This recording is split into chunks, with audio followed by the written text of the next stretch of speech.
before we begin.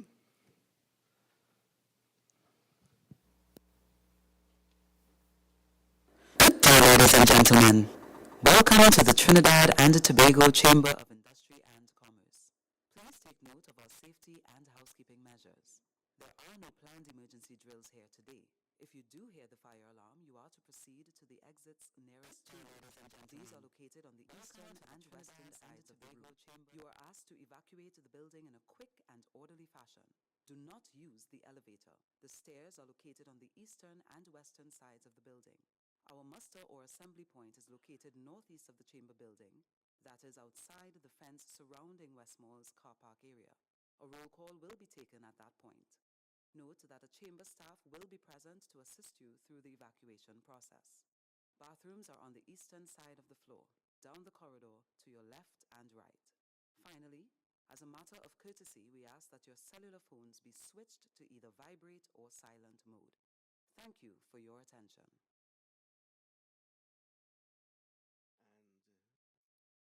And can we stand for the national anthem, please?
Thank you. You can have a seat.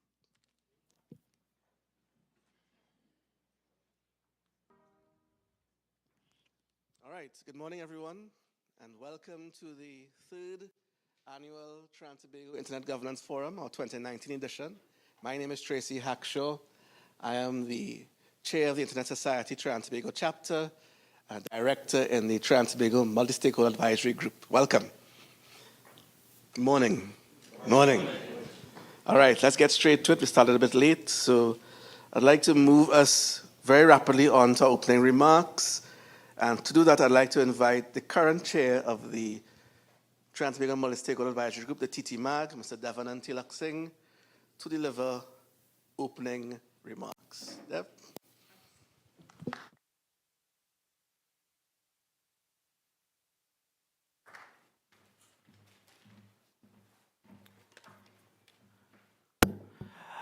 Okay, ladies and gentlemen, very good morning to all of you. On behalf of the Trinidad and Tobago Multi-Stakeholder Advisory Group, it gives me great pleasure to welcome you, those in this room, and those watching online to the third annual Trinidad and Tobago Internet Governance Forum, or TTIGF for short. Today's TTIGF will include 3 panel sessions with local and overseas panelists on the following internet governance topics: Caribbean data protection regulations, cultural factors in the Caribbean affecting trust and privacy for digital security, and using technology to increase trust in public institutions. These topics were suggested by the community in keeping with the global IGF's theme, the Internet of Trust. And this is indeed an appropriate theme for all of society, the young and not so young, who are often using the internet to use, read, share, and create content. All of us are dealing with the implications and challenges related to data privacy, data harvesting, accuracy of information, artificial intelligence, network neutrality, just to name a few. And I look forward to hearing even more from you, again, here in this room and online in our open forum session this afternoon. It will be remiss of me not to acknowledge our special guests, to whom we are grateful to be here with us today. We have Sherman Osepa, Manager of Regional Affairs, Latin America and Caribbean Bureau of the Internet Society. We have Glenn McKnight, who is out from the Internet Society Board of Trustees. Albert Daniels, who is the Senior Manager, Stakeholder Engagement for the Caribbean for the Internet Corporation for Assigned Names and Numbers, long title there. And I see Kevin Swift, who's the Head of Strategic Relations and Integration, Latin American and Caribbean Internet Addresses Registry. And I see Nigel Casimir from the Caribbean Telecommunications Union, also here in the room today. And of course, to our many panelists who will be introduced to you in due course. The TTMAG would like to thank and acknowledge our partners who have helped in making the TTIGF happen this year. And that is Trinidad and Tobago Network Information Center, AVIT Support Limited, the Internet Governance Forum Support Association, Longshan Franchise, WePay, the Latin American and Caribbean Network Information Center, or LACNIC, the Trinidad and Tobago Internet Exchange Company Limited, and the Internet Corporation for Assigned Names and Numbers. As we participate today in these discussions, it's important to hear from you to help make the TTIGF better.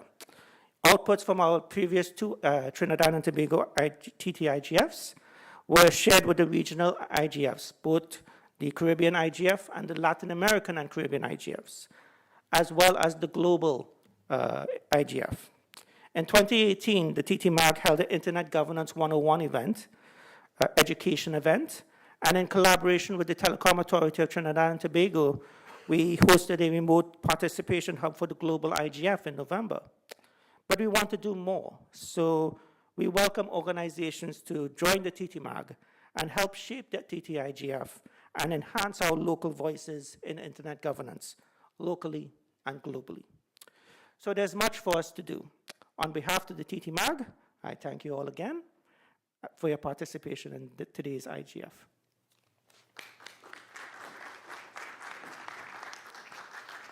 Thank you very much, Devanand, our chair. Yes, so welcome everyone again, and I'd like to extend my own special welcomes to all the invited guests, the panelists, speakers, media, everyone else. A lovely group of young people here. I don't know if we, where are you from? Naprima College. All of you are from Naprima? Where are you from? Holy Faith Convent, Cooper. Any of the schools? All right, so we have Holy Faith and Naprima College here. So welcome them especially. Thank you. Yes, one of the things that we are concerned about in the internet governance space is the participation of youth into the discussions, and what's been happening around the world is a movement towards having youth IGFs, youth-specific IGFs. We've taken the decision in Trinidad and Tobago to try and incorporate the youth into the IGF. It's our first year of doing it in this way, and hopefully as we get bigger, we will try and incorporate more and more youth. I know it's a school day, so it's difficult, so we have to think about that. But hopefully in the future, we can get more and more youth from schools, from universities, etc., into the IGF. Anybody else here thinks they're young or youth? Right, you have two in the back. Anyone else? Right, good. So some youth, young at heart is here as well. Okay, now, for those who don't know what the IGF is, Internet Governance Forum, as it stands for, it's the global IGF began with the United Nations way back with a discussion in 2000, and Jacqueline helped me, 2003, at the WSIS, World Summit on Information Society. It came out from the work of the Working Group on Internet Governance that was convened by Kofi Annan, the Secretary General at the time, and that working group worked mainly in 2004, and it was agreed at the 2005 versus the second part in Tunis, and started in 2005 itself. Thank you, yes. And Jacqueline was part of that group, in case you're wondering why I handed the mic to her. She was in fact, she was the Trini involved in the first set of discussions way back when. So we were involved very early in the formation of the global IGF. And since then, there have been, my math is bad, but 2006 to 2018, that'll be, 13 IGFs, I think? There have been 13 IGFs globally, the last being held in Paris last year, along with the Paris Peace Forum and the GovTech Summit and a Paris Digital Week, I think they called it. And believe it or not, the Caribbean IGF, as Nigel will attest to, Nigel for the CTU. Nigel, what is the claim to fame of the Caribbean IGF? Yes, good morning, everyone. I'm Nigel Kasmi from CTU, and the CTU, Caribbean Telecommunications Union, organizes the Caribbean IGF. And we had the first session in September of 2005, which was actually before the first global IGF, which was held in 2006. So the Caribbean has the first IGF that was created anywhere in the world as far as a regional forum is concerned. Where was it held? And it was held in Guyana, Georgetown, Guyana, at the Pegasus Hotel. And the intention was really, they mentioned the WSIS earlier, the intention was really to coordinate Caribbean views in internet governance to take to that World Summit on the Information Society. And we've just continued annually since then. And it's good to see that the global community, we like to say, followed our lead in creating a global IGF. So the Caribbean has a claim to fame in terms of the internet governance globally.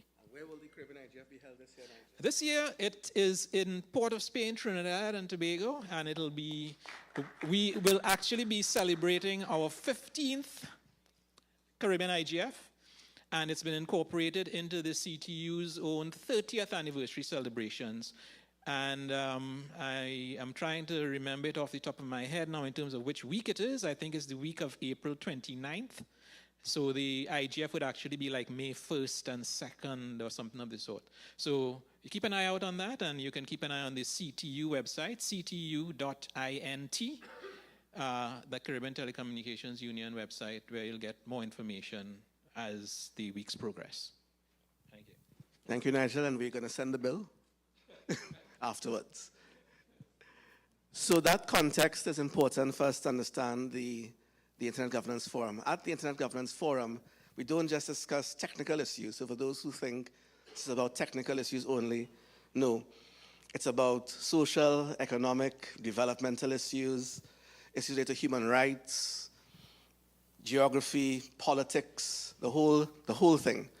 And if you're interested in following what's been going on around the world, there's a site called intgovforum.org that has an archive of all of the IGFs from 2006, the global IGFs, to 2018. So intgovforum.org. Now, we are very privileged to actually have the chair of the United Nations IGF Multi-Stakeholder Advisory Group, which is the parent body, let's say, of the organizing body for the IGF. She sent a video message. Her name is Lynn St. Amour, and I would like to invite Lynn remotely, but via video, to say a few words to us today.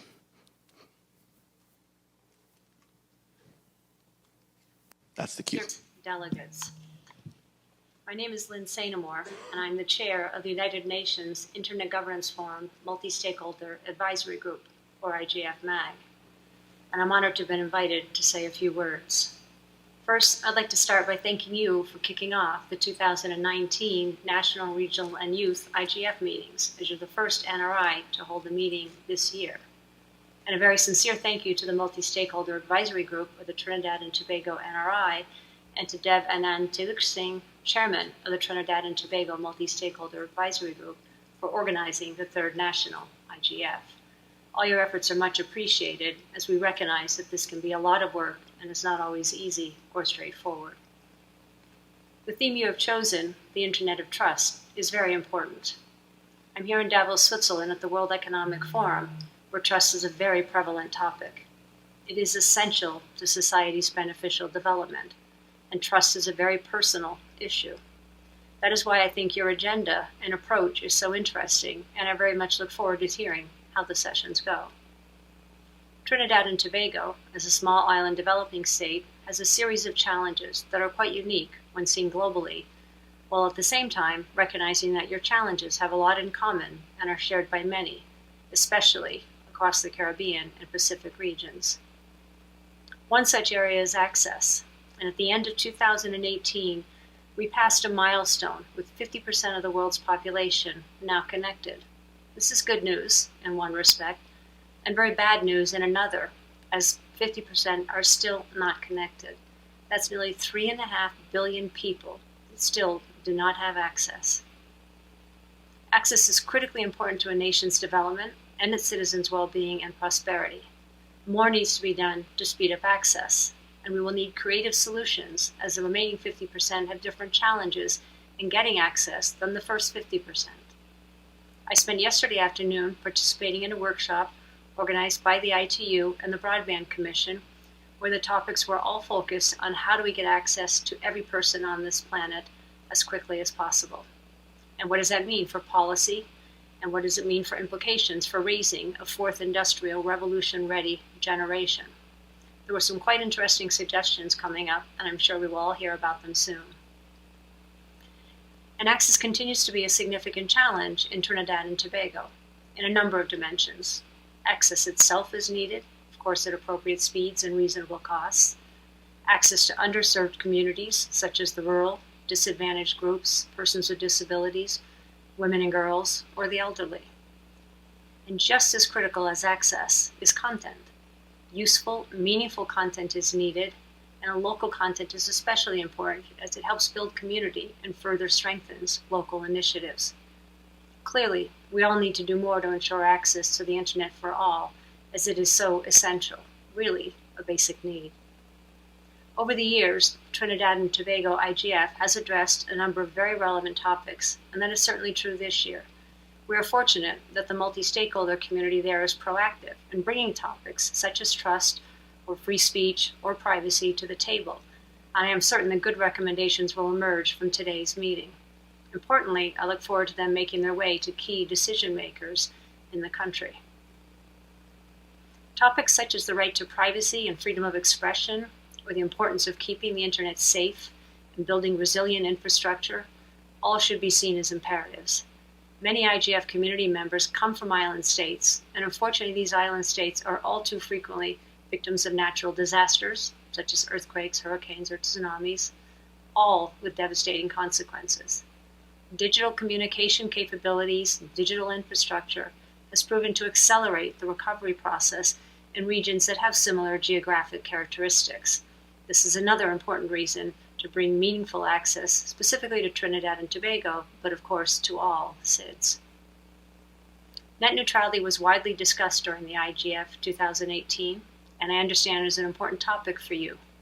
Regardless of the different arguments being shared, core value was underlined by everyone, and that is, the value of internet access lies in the content itself and the ability to get access and share content of one's choosing with minimal restrictions, as summarized in the official version of IGF 2018 messages.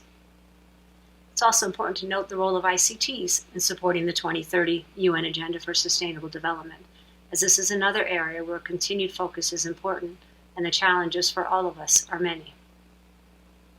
As I have said so many times, challenges differ across countries and regions, as do solutions, and the best understanding of these is with the local communities, and this is why the work of the NRIs is so important and so valuable. Your work also enriches other communities, as well as the global IGF, and again, this is why mutual collaboration is important.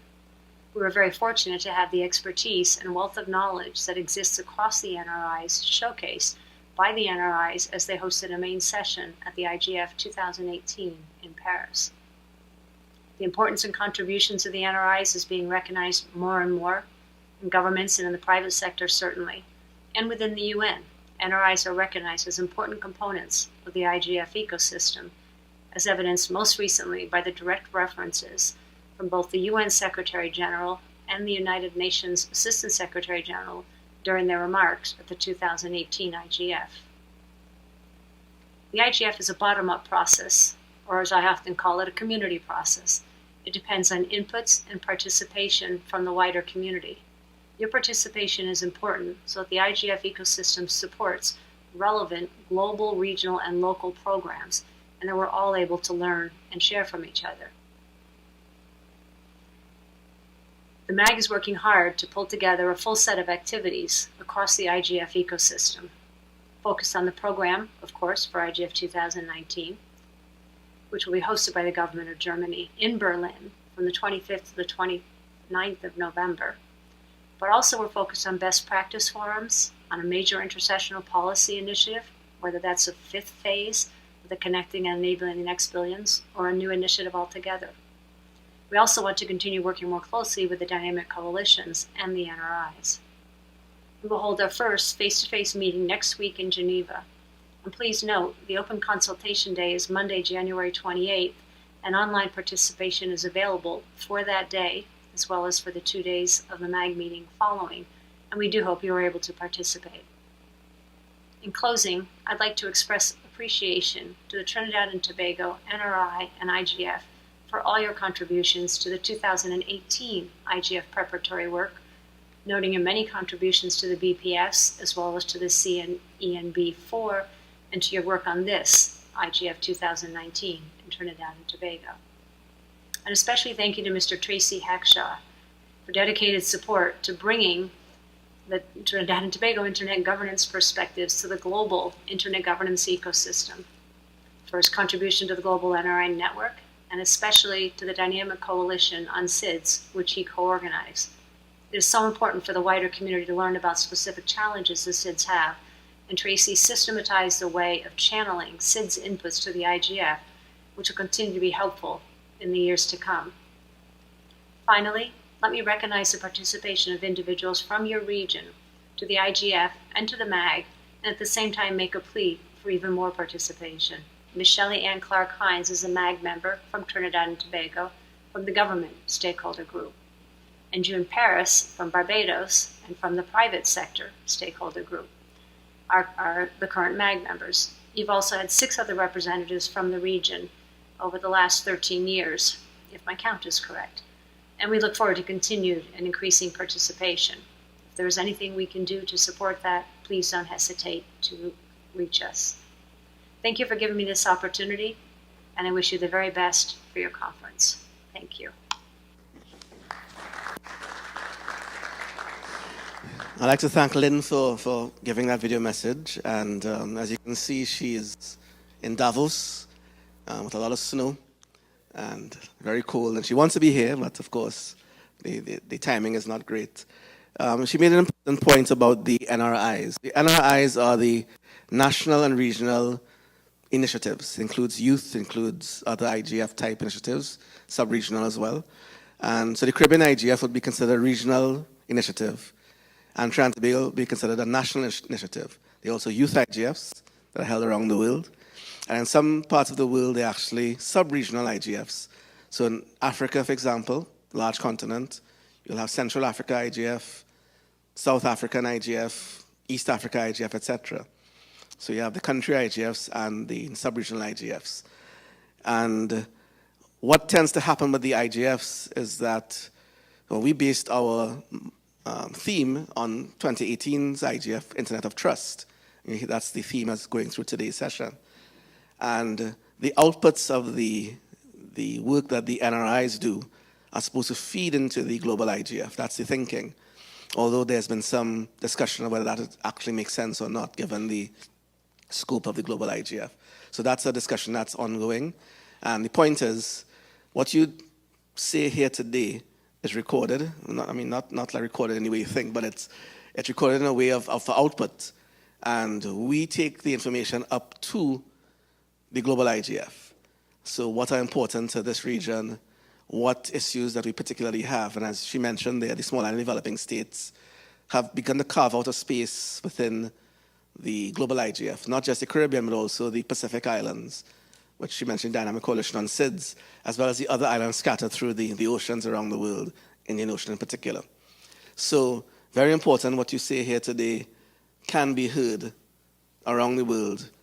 So make your voices heard today. That's the important point. It's not yes, they're talking heads and we're going to talk a lot about things on a stage, but we really want you as the audience to talk as well. We want you to feed your questions through the mics that are not yet up, but we'll use the handhelds in the meantime. And also for the panelists, get your questions in. So prepare them when you hear them. Don't wait to the end for silence. Get them out first. And also ensure that you engage with the TTIGF throughout the year. We've had some chance with that, so we want you to keep engaging with us. Use our Facebook page, use our Twitter account, and keep engaging. That's very important. So I'd like to just hand over now to the next guest that we have video as well, Dr. Jovan Kubalia, who is from Serbia. And Jovan actually brought me into the internet governance space. Jovan, from quite a few number of years ago, through a course, Introduction to the Internet Governance, quite literally. That was the name of the course way back in the day. And Jovan is now the executive director. Well, first he's run something called Diplo Foundation, which is a training institution and a diplomatic think tank out of Geneva and Malta and former Yugoslavia, Serbia. But he also is now the executive director of something called the United Nations Secretary General's High-Level Panel on Digital Cooperation, which is a panel that was set up by the UNSG that is chaired by Jack Ma from Alibaba and Melinda Gates from the Bill Gates Foundation to bring digital thinking into the United Nations, first, but also to look at the overarching issues that are facing the world as part of Vision 2030. Well, that's not the correct word. Not Vision, Sustainable Development Goals 2030. That's the correct word, yeah. I'm confused here. And the digital thinking that is required needs to be fed through the entire world, and they're asking for inputs. So pretty much what this panel is doing is literally asking everyone to provide their inputs into the panel, who are made up of these high-level officials and think tank thought leaders and business people around the world. And they're going to prepare a document or report of sorts that is going to inform the way forward for the globe in digital cooperation. And I'll let Jovan tell you a bit more about that now in his remarks to us today. Good morning from Geneva to Trinidad and Tobago, from the UN High-Level Panel on Digital Cooperation to the Internet Governance Forum of Trinidad and Tobago. Your discussion today on the digital issues and internet governance resonates very well to discussions that are happening all over the world on challenges of digital era. The panel, whose secretariat I'm leading, is one of the attempts of the UN Secretary General to bring the discussion on digitalization to the more inclusive and more substantive level. We started in July this year, and now we had the first meeting earlier this week in Geneva, discussing the outline of the report, which will be presented in May this year to the global community. One of the main issues in the report will be the question of data. Many countries worldwide, including your country, are facing the question how to regulate the data. And what we have been hearing during the consultations, the panel consultations, are the following messages. First one is that data is not the same. There are different types of data. There is private data that we generate as citizens. There is also scientific data. There is data which is used for commercial purposes. And many countries are trying to adjust their regulation of the data to the practical specificities of the type of data. For example, privacy protection is very important, obviously, for private data, while it doesn't matter that much to let's say, commercial or scientific data. Data is also appearing as a potential global public good that could be shared by everybody and that could be used by humanity. For example, data generated at the scientific facility here in Geneva, which name is CERN, which is main laboratory for the studies in fundamental physics, is shared by anyone in the world. Anyone can have access to the data. Incidentally, World Wide Web was established at CERN in attempt to share the data. Therefore, countries, governments, civil society, and businesses are facing this dilemma: how to regulate the data while not suffocating digital economy. Because if we put too many barriers to the flow of data, there is a risk that startup economy and digital economy can be affected. This is one problem that I guess you will be addressing during your discussion. Another major issue is how to include all of those who are affected by digital developments in discussion on digital future. And in addition to youth, women, we have communities like elderly. Elderly increasingly depend on data, on the digital tools for healthcare, for staying in touch with their relatives across the ocean, to being part of a society. Therefore, digital discussion has to extend to wider community and to include all of those who are affected directly or indirectly by digital developments. Lastly, in this address, I would like to invite you in Trinidad and Tobago and colleagues in the small island states worldwide to be more proactive in digital policy discussion, to be present with your ideas, proposals at the meetings worldwide. By articulating your concerns and your priorities, you will ensure that decisions that are made in the future will also reflect needs of Trinidad and Tobago and other countries in the region and the worldwide. What I always say is that without representation in digital policy, there is no implementation of the rules and policies that are agreed upon. Therefore, you have a strong invitation from the panel, from the UN and global IGF to be actively present in the digital discussion ahead of us. I wish you highly successful and important Internet Governance Forum in Trinidad and Tobago. And I would like to invite you to have some time for the liming, which I miss a lot, and I'm looking for the next occasion to come to your lovely country and explore this great concept of liming. All the best from Geneva. Good day, ladies and gentlemen. Thank you very much, Jovan. And Jovan actually wrote a book called Introduction to Internet Governance. It's in its 9th edition, and I encourage everyone who wants to understand what Internet governance is about to go. It's free. It's available online. And just Google it, quite literally, and you'll find that book. And for all you young people who don't understand Internet governance or want to understand it, excellent primer. Very good. It's been translated in multiple languages now, so if you don't speak English, you can get it there as well. And I think he is one of the more dispassionate thinkers in Internet governance, as a former diplomat, obviously. So his views are not skewed the US side or the EU side or the others, just very dispassionate. These are the issues, and let's deal with them.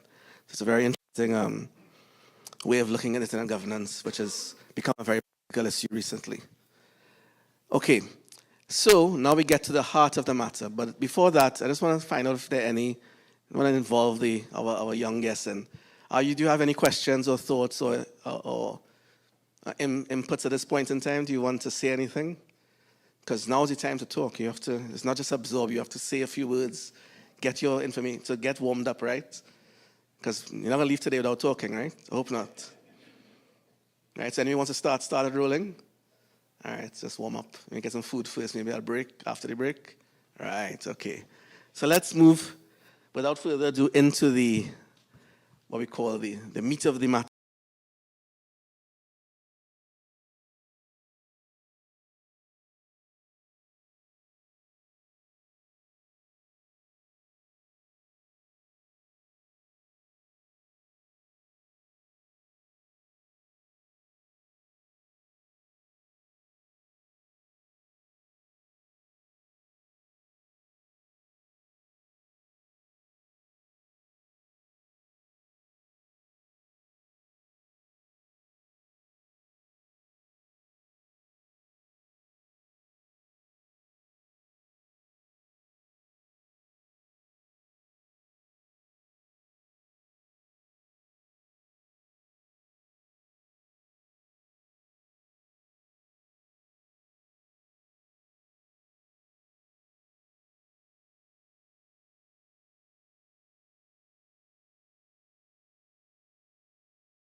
A special word of welcome to all the students who made it here this morning, and I am biased. My alma mater, Naparima College, is represented, and I'm very proud to see the students here today. Please give them a round of applause again for making the effort. So as I said, my name is George Gobin, and for those of you who have not seen me for a while, you'd have realized that I've become follically challenged. Our first panel session today is on this topic called CDPR, or Caribbean Data Protection Regulations, and which we've just coined from the European version of GDPR, which means Government Data Protection Regulations. Sorry, Gerald. Was it something I said? So what is GDPR? GDPR is really an interesting four-letter word that sprang to life in a couple of years ago, but actually got passed as Europe law in May of 2018, I believe. And it means that European companies had to be concerned about what data they collected on citizens, how that data was used. Companies had to be concerned about something called PII, which is personal identifiable information. This regulation did not affect Europe only, but globally for anyone who was doing business in Europe. Most of you who follow the news would have seen just this week that the large company Google was one of the first major companies to be charged $50 million US for GDPR breach issues. So the subject of this panel is based on the GDPR, and should we in the Caribbean implement an equivalent model that follows a bit of that GDPR. For those of you who may not have read the brief, I'm going to just do an excerpt of it for you. Trust and privacy would seem to be simple concepts, and yet if you try to define them in relation to what today's technology allows us to do or access, we quickly run into many challenges. If I were to ask every one of you in this room to turn to the person to the left of you and then to the right of you and ask you to define trust, we'd probably all have different ideas of what trust is. And especially if I go to the young people and I say, what do you mean by trust? And should I put all my information on Facebook? Who cares? What do you trust? And so this idea of trust and privacy is becoming more and more critical as we get into things like internet governance and what, as citizens of a country, should be concerned about what information is being shared and what companies are doing with that information once they have access to it. Is it time, therefore, for us to consider a Caribbean perspective on how we address our own privacy and trust issues through a similar engine called Caribbean Data Protection Regulation?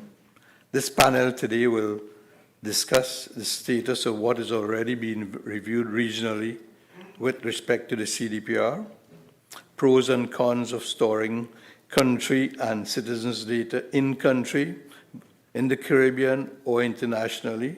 We will discuss access rights and permissions, recommendations on the way forward for CDPR implementation, cybersecurity, and trust. It makes no sense for us as citizens if we are going to say that you as a company have to be responsible for storing my data, but then I get hacked by somebody who's totally outside of our region. What happens to my data and who becomes responsible? So I'm going to shift the conversation as we go along this morning to try and get all of those things in. As Tracy said, this is about interaction. As you notice, there are no PowerPoint slides going to be presented. It's purely going to be an interactive discussion between my panel and you, the audience. I'm very pleased today to have a very distinguished panel on stage with me to discuss this topic, and please bear with me while I read for you their short bios as I introduce them to you. On my far right, I have Dr. Yufi Wu, who's an associate professor and coordinator of the Caribbean Institute of Cybersecurity. Dr. Wu is coordinator and founder of the newly established Caribbean Institute for Cybersecurity. Prior to this role, Dr. Wu was director of Center for Information and Communication Technology at the University of Trinidad and Tobago. Dr. Wu received his PhD in computer engineering from the University of Montreal in 2004 and an MBA from McGill University in 1995. From 1995 to 2001, Dr. Wu worked as an investment banking manager for Peregrine Investment Holdings, and then a manager in the State Power Corporation in Hong Kong.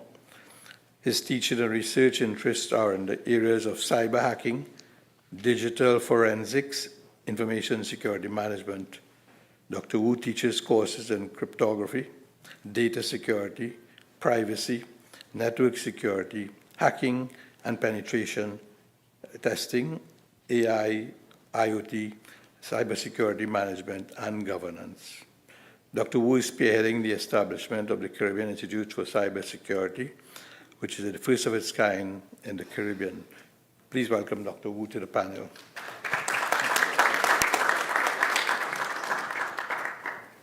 One seat away, I have Bartlett Morgan, who is our Associate Attorney at Law for Lex Caribbean. Bartlett is an attorney in law at Lex Caribbean, a pan-Caribbean company, corporate commercial law firm. Here he primarily acts as an external counsel for clients operating in telecommunications, finance, and fintech, among others in this role. He's called upon to advise on data protection, intellectual property, disputes, and technology contracts. Bartlett currently serves on the Barbados Government Telecom Retirement Working Group and is also a sitting member of the AI at Large Advisory Committee that advises the board of the Internet Corporation for assigned names and numbers. Bartlett read for his LLB at the University of the West Indies at Cayville and is regularly called upon to engage in various regional data forums on data protection issue. CARICOM Secretary at the Regional Data Security Conference and Caribbean Internet Governance Forum. I'd also like to congratulate the government of Barbados for passing a law on plastics earlier this week. I think that's something that this model can follow very easily. Welcome, Bartlett. Next to Bartlett is Mr. Darren Mohammed, who is a corporate business manager for Caribbean and country representative, Microsoft Trinidad and Tobago. Darren Mohammed is a senior manager at Microsoft, responsible for the corporate business across 33 countries, mainly within the Caribbean. With over 24 years' experience in the ICT industry, he continues to partner with business and governments throughout the territory on transformation using the Microsoft Cloud. More companies are turning to this kind of technology to engage customers, empower employees, optimize operation, and transform their environments. There's no one-size-fits-all, Darren says, and he continues to work and develop ecosystem of Microsoft partners in the region. Prior to Microsoft, 11 years ago, Darren had his own company on profitable technology startups for 6 years, where he became an environment of constant training and adaptable, two key skills for the dynamic times in business. Welcome, Darren. And finally, to my right, I have Vashti Maraj, who's the head of legal services in the Ministry of the Attorney General and Legal Affairs. Ms. Vashti Maraj is the head PS Secretariat at the Ministry of the Attorney General and Legal Affairs, where she currently works on the ICT, telecommunications, and intellectual property legislative agenda. For the past decade, she has worked extensively on national and regional projects in the primary areas of e-governance, electronic commerce, telecommunications, data protection, and cybersecurity from a policy and regulatory perspective. She has been involved in projects led by the ITU, HIPC, AR, Caribbean Telecom Union, Commonwealth Connect, and also is a member of the University of Oxford Cybersecurity Capacity Building Center Working Group on Cybersecurity Policy, Legal and regulatory environment, as well as the National Payment Systems Council. Welcome, Vashti. Very happy to have you here. So welcome again to the panel, and this is the process we will follow for this session. I will allow the panelists to make some opening remarks for about 5 minutes on a general topic, and I will then follow up with some very specific questions from the brief, and I will then open the session to questions from our floor and our audience on the web. And I would like to alert the audience that if you're asking a question or giving an opinion, please be concise and keep as brief as you can, aligning to the panel topic. So I'll open the panel first of all by asking Vashti to move with some comments on the brief, and then we'll take it to the rest of the panelists. Thank you. Thank you, Chair. Good morning, everyone.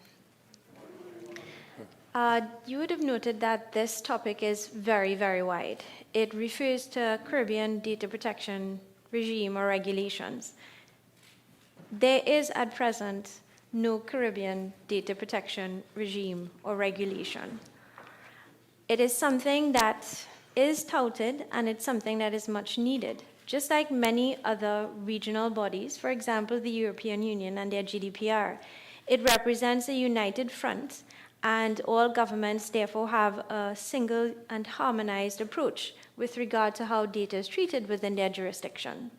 And it also means that other countries that deal with the European Union and their nationals have to comply. It's something that we should definitely look into.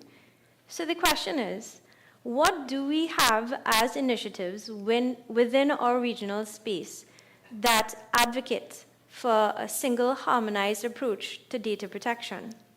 At present, there is the CARICOM single ICT space. It involves collaboration with several regional bodies, CTU represented here, as well as CARICAD and other CARICOM bodies. Part of the CARICOM single ICT space is that there would be harmonized regulations and legislation that relate to ICT.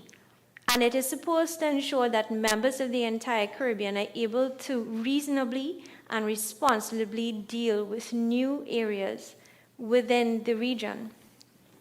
And part of it involves electronic transactions, electronic commerce, data protection, and privacy. So looking at that, how many countries in the Caribbean do you think actually have data protection laws? If you're looking at a harmonized framework for the Caribbean, you would expect that, okay, everybody has a law and let's make it all collaborate. 68% of Caribbean countries do not have laws on data protection.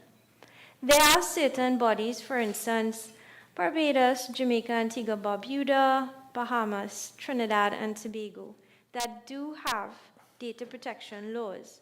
However, you will find that a lot of them, save and except for a few that recently passed new legislation, are fairly outdated.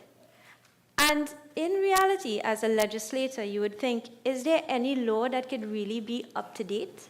When you draft a law, there are a whole heap of new technological innovations, like those developed by my colleague here at Microsoft, that seem to test your legislation for heights. And it is something that we really need to consider in looking at a Caribbean regime, as well as even within our own national jurisdictions. What is the effect on a Caribbean data protection regulatory regime by new developments such as the Internet of Things, big data, cloud computing, artificial intelligence? I'm sure my colleagues, who are great experts in this field, is going to get really deep into this. Thank you, Vashti. Darren? Yeah, sure. So in the context of GDPR, Microsoft is what you call a data processor, right? So we store data, and for data controllers, as well as for some services we offer, we are the actual both processor and controller. The context I wanted to bring today was on trust and how we see trust. So we see trust as something to be earned, of course, by, from our customers. And to earn it, we have to deliver on 4 things. So the first of those is security. So we must be able to do things like encrypt data not just at rest but in transit. Make sure that your data cannot be hacked or cannot be compromised. The second is that we must be compliant. So we must be compliant with regulations, including GDPR. We must be compliant with ISO 27001, 27018, and all the other regulations. So for financial services, there's FISMA. Health information, there's HIPAA. So there's just a whole heap of regulations globally, depending on the industry, and also sovereign regulations that we must follow. The next one is transparency. So we must be also transparent. We must tell you where we host your data. We must tell you where the backup of your data is hosted. You must be completely aware of what data we're storing on you, as well as the location and how we treat with the data. And then with that, the final one is the topic that I guess is going to be the most popular today, which is privacy. Privacy and control. We believe that your data is your data. It's not ours. So we must treat with things like law enforcement requests for data by putting those law enforcement bodies back to you so that you can work with them and deal with whatever the request was. Things like that, because your data is yours and does not belong to us. Unless it is legislated by law, we will always turn any request back to you. And that is a simple example of how we treat with privacy. Good. Bharat? Thank you. First of all, thank you for having me. Mm-hmm. And I'll be brief in my open comments because, to me, I'm grateful for this panel because, in an unusual sort of way, it's allowing us collectively today to do something unusual, which is to kind of dream about an ideal future in the context of the region as regards trust and engendering trust and putting together a framework for allowing that. And I think that's a really beautiful thing. The whole notion of Caribbean data protection regulations and the idea of harmonized regulations and so on, depending on your view and I guess your kind of philosophical approach to it, you could argue that in some ways it doesn't exist, but in another way the ball has started rolling many years ago. And so really it's a question now of sort of taking stock of how far along we've come and what are the impediments so far that have prevented us from going even further down that road. You know, I think broadly, for example, of like the HIPCAR efforts to sort of, pull together harmonized legislation or put together sort of like model legislation that we could all more or less use. We could modify it, but the essence would all be the same and the underlying spirit of the legislation would be the same. And that's made some headways, but there's still work to be done, and we can perhaps discuss that some more. I think too broadly of what I would consider, in the larger scheme of things, a kind of surreptitious effort to force us along the road of data protection, which was the EPA. I mean, not many people sort of pay attention to that aspect of it, but when we signed on to the EPA, all the Caribbean states, well, CARICOM/CARIFORUM, one of the things we agreed to, at the penalty of enforcement was that within a certain time frame, we'd all pass data protection legislation with certain minimum requirements. Mm-hmm. And again, that opens room for discussion going forward. So to my mind, I think this allows us this session will allow us to sort of take stock of where we are and also dream about the future, dream about the ideals that we'd want to see in the Caribbean context. Thank you. Mm-hmm. Thank you, Walter. Dr. Wu. Thank you for having me. I use Chinese English, yeah. plus a little French, because I live in Montreal for more than 10 years. Okay, so today I'm going to talk, I'm going to focus on cybersecurity aspect of GDPR. But there's 5 clauses or articles in GDPR regarding the cybersecurity. The first is Clause 5, or Article 5. So I'm going to use plain English to describe clause 5. How are you protecting against unauthorized and unlawful access, loss, or damage of your personal data? So this is clause 5. Clause 24 is about cybersecurity, the second clause about cybersecurity in GDPR. How are you ensuring and demonstrating data protections? So these things are not clearly defined. So it's really up to individual organizations based on risk assessment, and the cost to implement. The third clause, called clause 32, subsection 2. What steps have you taken to protect against external threats of unlawful access, disclosures, or loss? So this is the third clause in GDPR about the cybersecurity. The number 4 clause, clause 32, subclause 4, what steps have you taken to protect against inside data abuse? Employee, the disgruntled employees. Last clause, clause 5, which is clause 33 in GDPR. Can you notify any breach of data breach, PII, right, data breach, within 72 hours with detailed disclosures? Because 72 hours is what? Is a threshold, right? So if you don't, report within 72 hours of the things that happened, you are subject to about 2% of your global turnover, right? So it's a big, massive fine. See? So those are 5 clauses. I hope when the Trinidad and Tobago, right, or regional, organizations or government, they want to produce some like CDPR, have to consider these 5 clauses. Right? Okay. Good. Thank you, Dr. Wu. Je ne parle le français, but I will try. I just used up my whole stock.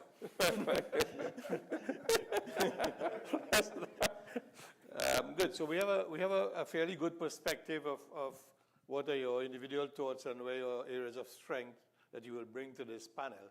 So let's go to the subject, the first of the brief, which is what should we be doing next for CDPR? We know that Bashi has said 68% of the countries have data protection, but they seem to be stuck. They don't. Sorry? The other way around? So 68% of them have. No, they don't have. And so what do we do next to help solve those problems? Because I want to take this panel to be from a Caribbean perspective. This is not a Trinidad and Tobago view of things. It has to be a Caribbean data perspective, because that's the only way that we'll be able to go ahead with this. So I'll leave it open to you guys. Any one of you want to say, what should we be doing next from a Caribbean perspective in order to take CDPR forward? You could also come to us and say, do we really need it? Or is it better for each country to have its own? That's what I'd like to take this discussion. Floor is open for my panel. So we can kick it off this way. In terms of what we should be doing or could be doing, to my mind, they're broad from the perspective of legislation, because I think the conversation is far bigger than just legislation. I mean, culture and the approach of private sector actors and so on, it's all very important. But certainly from the perspective of legislative efforts, I think the 2 major options on the table right now. One, to sort of, look at what they've done with things like GDPR and so on and say, let's have a treaty-type approach to data protection, where in the region, think along the lines of what we did with the revised Treaty of Chaguaramas. It's a treaty-level agreement, and then we agree to implement aspects of it and so on, through your local legislation. The other approach is to sort of do a HIPCAR redux, which is then look at that model legislation, consider the leading considerations and ideas that have emerged over the past 10 years about what effective data protection looks like, put that in the model legislation, and then use, I guess, soft pressure to encourage Caribbean jurisdictions to implement. Those are, I think, two major divergent paths that we could take. I mean, the obvious third being simply just leave it up to each individual state to do as they please, which in my view perhaps isn't ideal, but it's a realistic, it's a possibility if we do nothing else. So just to drill down on what you just said, Bartlett, are you thinking or are you recommending that this is something that has to be driven at the government level, because you mentioned the Treaty of Chaguaramas? So are you saying that that's where it should be heading? So I would say that the reality of small island developing states is the government does have to remain at or close to the commanding heights of things. And in real terms, it would mean them driving things legislatively. You know, obviously, though, I would hope that their approach to legislating would be sort of more open and collaborative in the modern context that we live in. Because actually that's where, when things like the Treaty of Chaguaramas was done, yes, there was nothing like telecommunications that we have today, where we could have citizen involvement in a number of things. So that's my own personal approach. That it's something that's government-led, but it has to be driven, yes, by the people whose data have been, people whose data have been affected, companies, individuals. Vashti, your thoughts? I tend to agree with my colleague, Mr. Bartlett. We have to take into consideration something that is real about human nature as a fact. If you are the government of a small island developing state, your main concern might be, what do we do with a global economic crisis, or do we enact laws on data protection? You find, therefore, a lot of governments are only motivated to take that definitive step with a combination of international and regional regulatory push. And that is where things such as I mentioned, CARICOM, the heads of CARICOM agreed at its council meeting last year in 2017 that all states are going to now look at a ICT single space, part of which now involves moving towards that harmonized development of legislation involving data protection. And there is a regional plan and timeline and budget for it. In that regard, countries are going to be motivated to move towards it because there is that international treaty obligation. The second thing, which Mr. Bartlett had also alluded to, was the EPA CARIFORM agreement. In that regard, countries now have an international obligation, not vis-a-vis a treaty obligation. They've agreed to sign on to certain things, and this involves electronic transactions, data protection and privacy, telecommunications. And coming out of the EPA agreement, countries are now obligated, who are signatories, to now effect domestic legislation. A good example, Barbados, Trinidad, all the parties have. But what they've done is that they would have reserved certain areas because they have yet to put in the legislation, so they're not out of compliance. However, there's a timeline for compliance. Within the regional sphere, you find that governments themselves, given the international obligation, have to think, where is it as a priority for me? And more you find within the Caribbean and within governmental regional meetings, and even within the private sector, we are a bunch of countries, part of a global society, and everything that happens within the global sphere is directly related to us. There are millions of young people who shop online, network online, are part of the global community. All your information is out there. Data protection, therefore, affects every single country in the Caribbean, and that is why you find more and more legislators are moving towards putting in the legislation, but you'd find that they're guided by international imperatives, such as the GDPR, because there are certain core principles that all touch and concern their own countries. Mm-hmm. So if you look at, say, the Data Protection Act, that appeared on the scene a long time before GDPR. From your perspective, what has been the delay? Why aren't the wheels turning? We all are growing up with the technology and our data is not being protected. I'm not asking you for the government's position. I'm asking for your personal opinion as to what do you think is causing the delay in getting this thing enacted and have data protection officers in place and stuff like that? That's for me. It's open to So the panel. let me take that question, but spin it out in a Caribbean context. Yes, please. Because, so the statistic you gave is important about the number of countries, upwards of 60% haven't passed.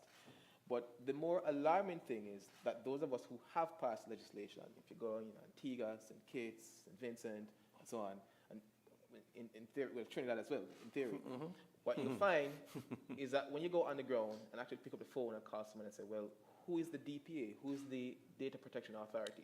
So that's the person who, under legislation, is required to actually enforce the legislation, data protection legislation. Invariably here, well, we haven't appointed one yet, or a version of that response. We're about to, that kind of thing. So in other words, even where we have the legislation in the region, there is no actual enforcement taking place. Now, that in and of itself is obviously a problem. Now, here's the thing. It's not taking place because no DPAs are appointed. I would put it no further than to say I strongly suspect that the reason why they aren't being appointed is because of funding issues. And so this is one of the critical issues that we need to consider going forward when we think about data protection legislation and framing it.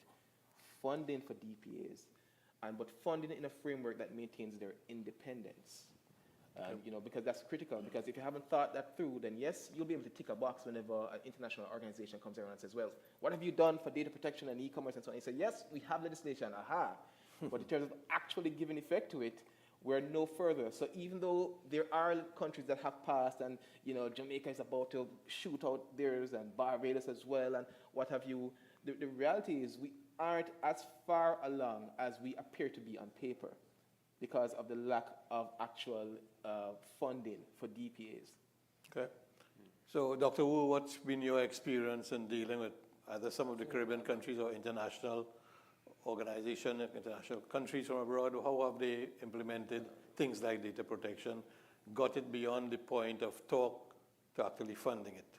Okay, this last year, 2018, right? The California Consumer Privacy Act just passed, right? Even U.S., right, they just passed the Privacy Act. So I think in Caribbean maybe a little bit too early, to implement the data protection, mechanism or laws. First, as you said, it is the cost. See? People see this kind of things as a cost, not the income. Second is if we heavily regulate these regions, and it's very difficult for companies come here to do business. So what's the cost of not having it? So see, yeah, you are right, because the company, in order to process EU citizens' information, they must abide by GDPR, right? Yes. So we can implement, just enough, inside the regions, inside Trinidad and Tobago, to meet both GDPR and if we meet the GDPR, meet the GDPR requirements, automatically, they have a framework for regions. Okay. So we don't really need to reinvent the wheels. Okay, so Darren, how do governments get around this block, and what has been your experience? Is Microsoft going to fund all these governments? That's a leading question. This one. Where does money come from? Take out my wallet. The money come from. No, in talking to governments, I could tell you that there is no consensus on a lot of things. I would approach the government of Antigua, and they would say, we're fine with cloud. We'll go to the cloud. And then you go to another government, they say, no, data must be sovereign. I think in the context of CDPR, it will create a conversation that needs to be had. Because you have to have the conversation so that you could come collectively and say what we agree on. And this is before anything could be enacted. You have to agree on the principles of it. You have to say, well, are we all okay with fining someone, or are we all okay with the interaction with GDPR, or are we all so? And I don't think those conversations have reached a maturity level where you can move then to say we'll sign something together as a region. And I think it's a symptom of maybe, how we work with each other in the region. I think on the context of Microsoft, we support GDPR. So if any body within the territory wants to or needs to follow the rules, we will then provide the tools, which is all we can do. We provide the tools to do things like identify their customers within the system so that if the customer says, delete my data, you can delete the data all throughout. And technologies like that. So that's what we do. We create that technology and we help our customers become compliant with GDPR. I think those principles that GDPR were based on, if those were incorporated in CDPR, it would be easier for Microsoft to help with that as well. A simple thing like the Paris Call for Trust, which was in November. We support the Paris Call for Trust, which have some basic principles about how we treat with cybersecurity, things like interfering with the electoral process. We've been writing to governments throughout the territory to sign. If Macron is taking leadership with this topic, why not read the Paris Call for Trust, see if you agree with the principles of it, and sign on as a country, right? Because it doesn't matter how big or small you are a country, and you have a vote in these things. And so far, the responses haven't been enthusiastic to the, of course, there's a lot of, you can't just sign, you have to go through a lot of conversation in the country. And I think that it sometimes holds us back, and then, we will just have to take leadership from the things that are enacted. And then finally, I'll close on enforcement. We have to ask ourselves the question that if we sign on to things individually, do we have the collective muscle? We lose the collective muscle to enforce. Because one of the things with GDPR is that, yes, you can fine if the company is in the EU, and Google does have an office in the EU. If you're outside, then they have to use sanctions. And you can only use sanctions if you have muscle, right? Meaning that don't do business in the EU. That's a sanction, and that will have an economic impact to the company. If we don't do it collectively as a Caribbean region, we lose that muscle to impose sanctions, to even enforce the regulation that we decided and all agreed upon. And so, that would be what I would close. Okay, good. So let me open it up to the floor a bit, specifically on this topic of CDPR. Do we have some microphones for the audience? If you're going to ask a question to the panel, Tracy, there's somebody on the left there. Tracy, on the left. I'll leave the mic by Tracy for the whole session. So please identify. Thanks a lot, Tracy. Please identify yourself and give us a question, please. I am Kwesi Prescott, ICT consultant, development, ICT, that kind of stuff. I want to be pragmatic because we have young students here, and students at that age in particular like to understand how these esoteric things impact them practically. I think the two attorneys mentioned correctly the question of HIPCA and regional model laws and our relatively low uptake, only 32% uptake in actually enacting a domestic law. We've also mentioned the question of they've not even set up the data protection authorities. Bigger issues. I mean, we have a CARICOM where none of the agreements are really binding. So if there was a breach in Guyana, how am I going to enforce it in Trinidad if we have a non-binding, it's not really binding there. We don't have a common place of arbitration. We don't all agree on the CCJ. Chrissy, may I ask you to just stand, please, because our web audience is not seeing you. Thanks a lot. Hey, you're looking a little chubby there, man. Yeah. So, pictures don't lie. Thanks a lot, Josh. So what I'm saying is, so we have a very big structural issues. So because before we could start talking about creating a CDPR, we have bigger governance issues which cover a lot broader swaths of governance in the region than privacy and trust. because my friend from Microsoft kept mentioning GDPR. Why? Because that's real to him. CDPR is not even theoretical. It's a dream.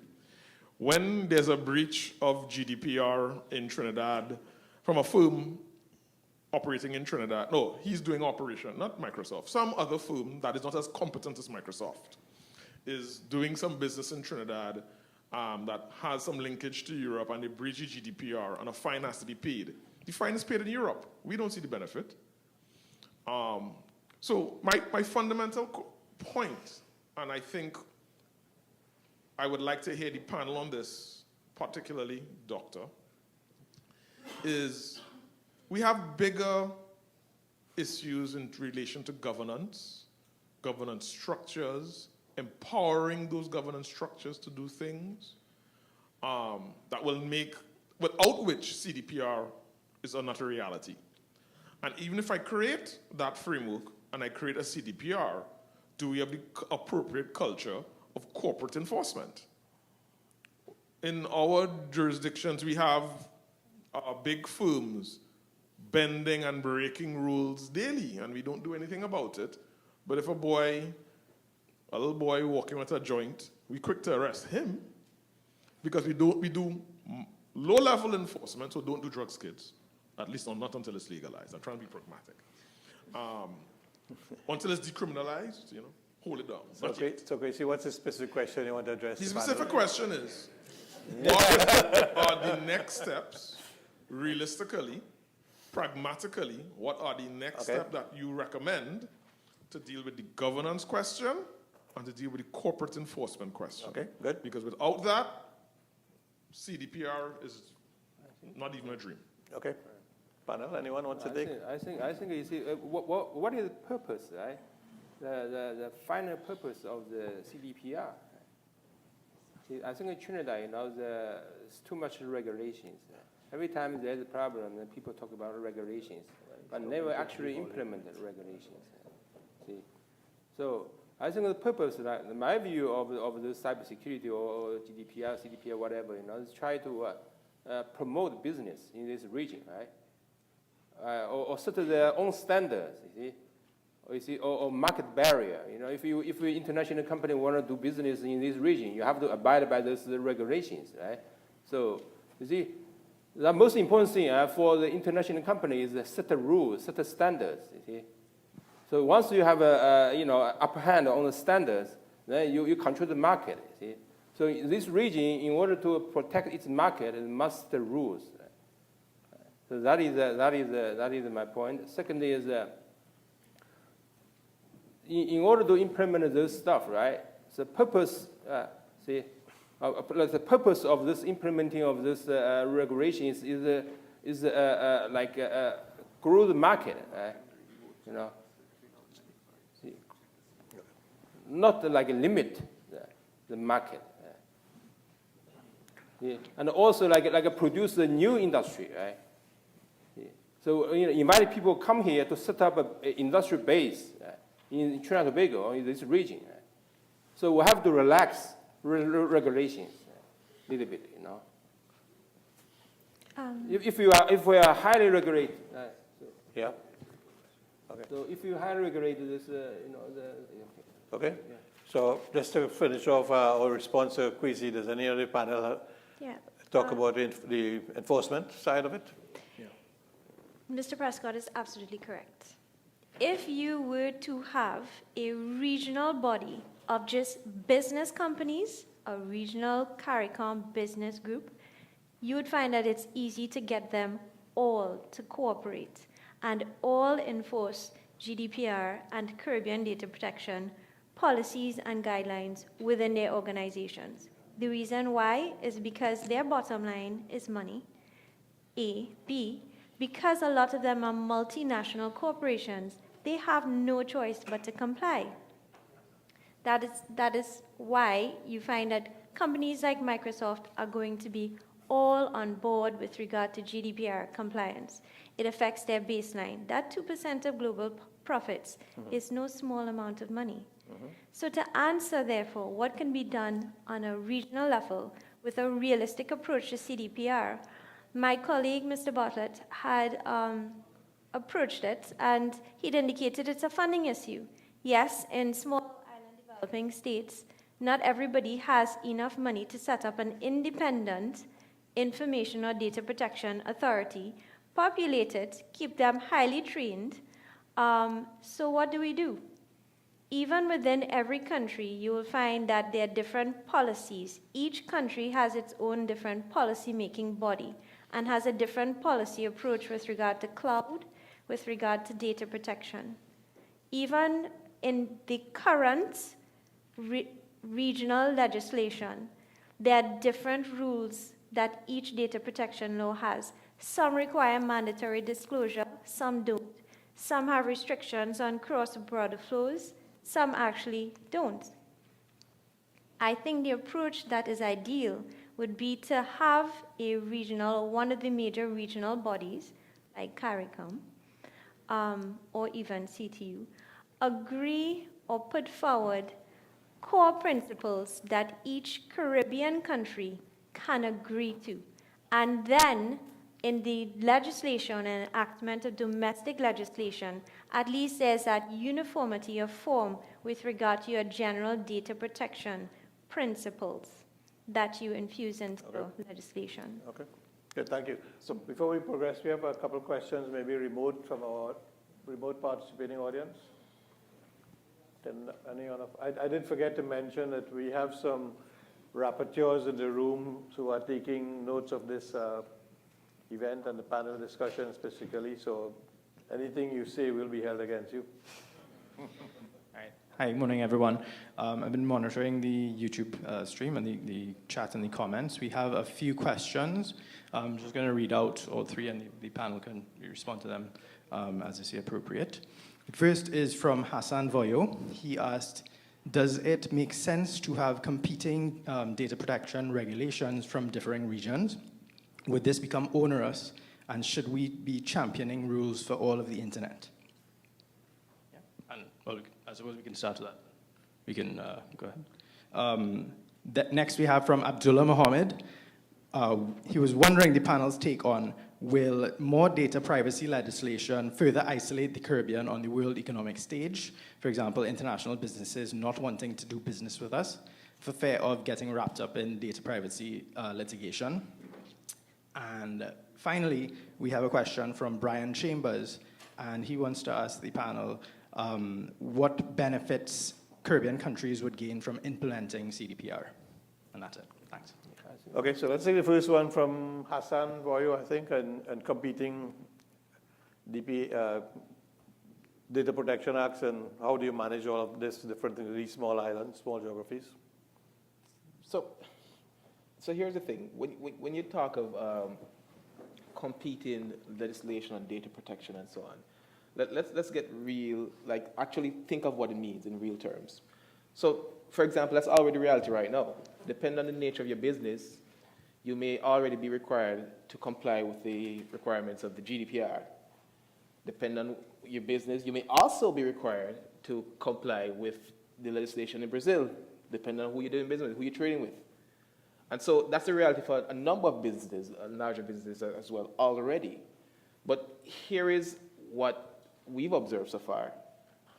Good data protection practices that tend to, with variations, be more or less the same, regardless of where you go. The fundamentals don't change. The fundamentals of good data protection, the principles and so on. And so, realistically, what you'll find is that if you take, for example, leading edge legislation like, say, the GDPR, and you use that as a baseline for your organization, then what it means then is that wherever you're operating, once that is like that high watermark is your baseline, it means then odds are, with a few tweaks, you are more than likely going to be compliant with whatever added legislation comes along. Let's say the CDPR or what have you. So that's one big consideration there.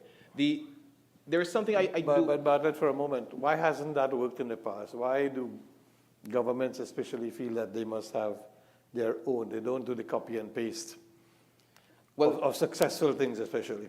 You're saying they don't copy and paste? Because it takes so long to do things because we all want to have our own particular version of this rule or this law. Or this. Well, to be fair, it's not necessarily a bad thing to have your own versions, because in reality you have to deal with local nuance and local circumstances. Yeah, sure, absolutely. You know, cultural is the yes. difference. And we're kind of circling back in a way to where we started, which is, well, what would a CDPR look like? Would it be a kind of treaty-based thing where here are the requirements and you all better put this in your local legislation? Or is it more along the lines of what we tried with HIPCAR, where we say, here's an ideal, take it and run with it as you see fit? Mm-hmm. And the truth is either approach has its benefits, you know, and these are things that we'll have to think about more seriously, if we're going forward. Let me make a point. Sure. Right? I think from a market, right, penetration point of view, once you have your own standards or rules, you control your own market. See? Now, if we don't have a CDPR in the regions, then everybody can come, right? There's no barrier, you see. So it's like a developing 5G, 6G, whatever, the mobile communication standards. Why every country have to compete, to try to get a piece of, say in the standardizations.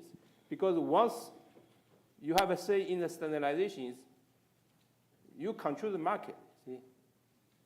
So this is very important. We must have a CDPR in the regions. Okay, good. Before I take the other question from remote, is there another question in the room?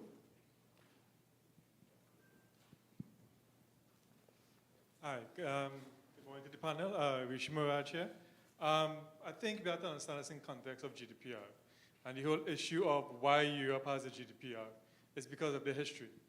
They have a history of government surveillance through undemocratic governments throughout their lifetimes.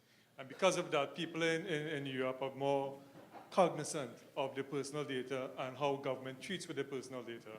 And I think before we can actually move towards what idea of understanding a Caribbean version of GDPR, we need to have a conversation of what does privacy mean to us in the Caribbean, from a Caribbean nuance.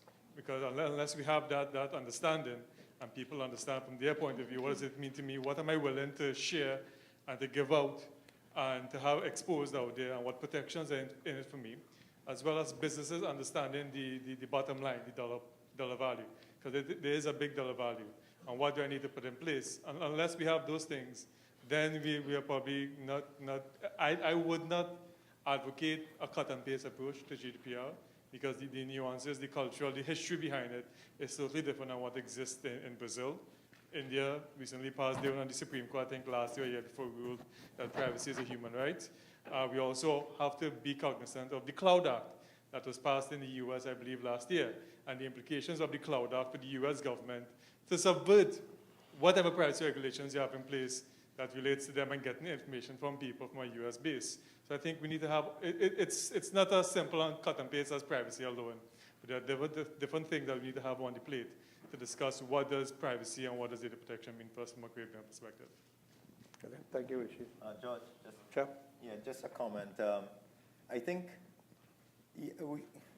if you think about where your health insurance is held, it is probably in an insurance provider who is just in this region, or in an insurance provider who does not do business in the EU, so will not have to follow the GDPR. CDPR is absolutely needed because your health information is sitting in that company right now. And so if that company is regional, right, you need to have some sort of rules for the way that company stores your data and how it would operate. So as a region, you'd have to agree. And if you think of all the Answer McCalls, the Massey's, all the group companies, all of them are regional, but not, maybe not all of them are in the EU. So you need to have your own regulation. So we would absolutely support that. Now, if the regulation is a cut and paste of another one, that's fine. It means that you agreed with all the principles of the other. But it didn't mean that you didn't need it. You needed it. Right. Mm-hmm. What was the second question on remote? Sorry.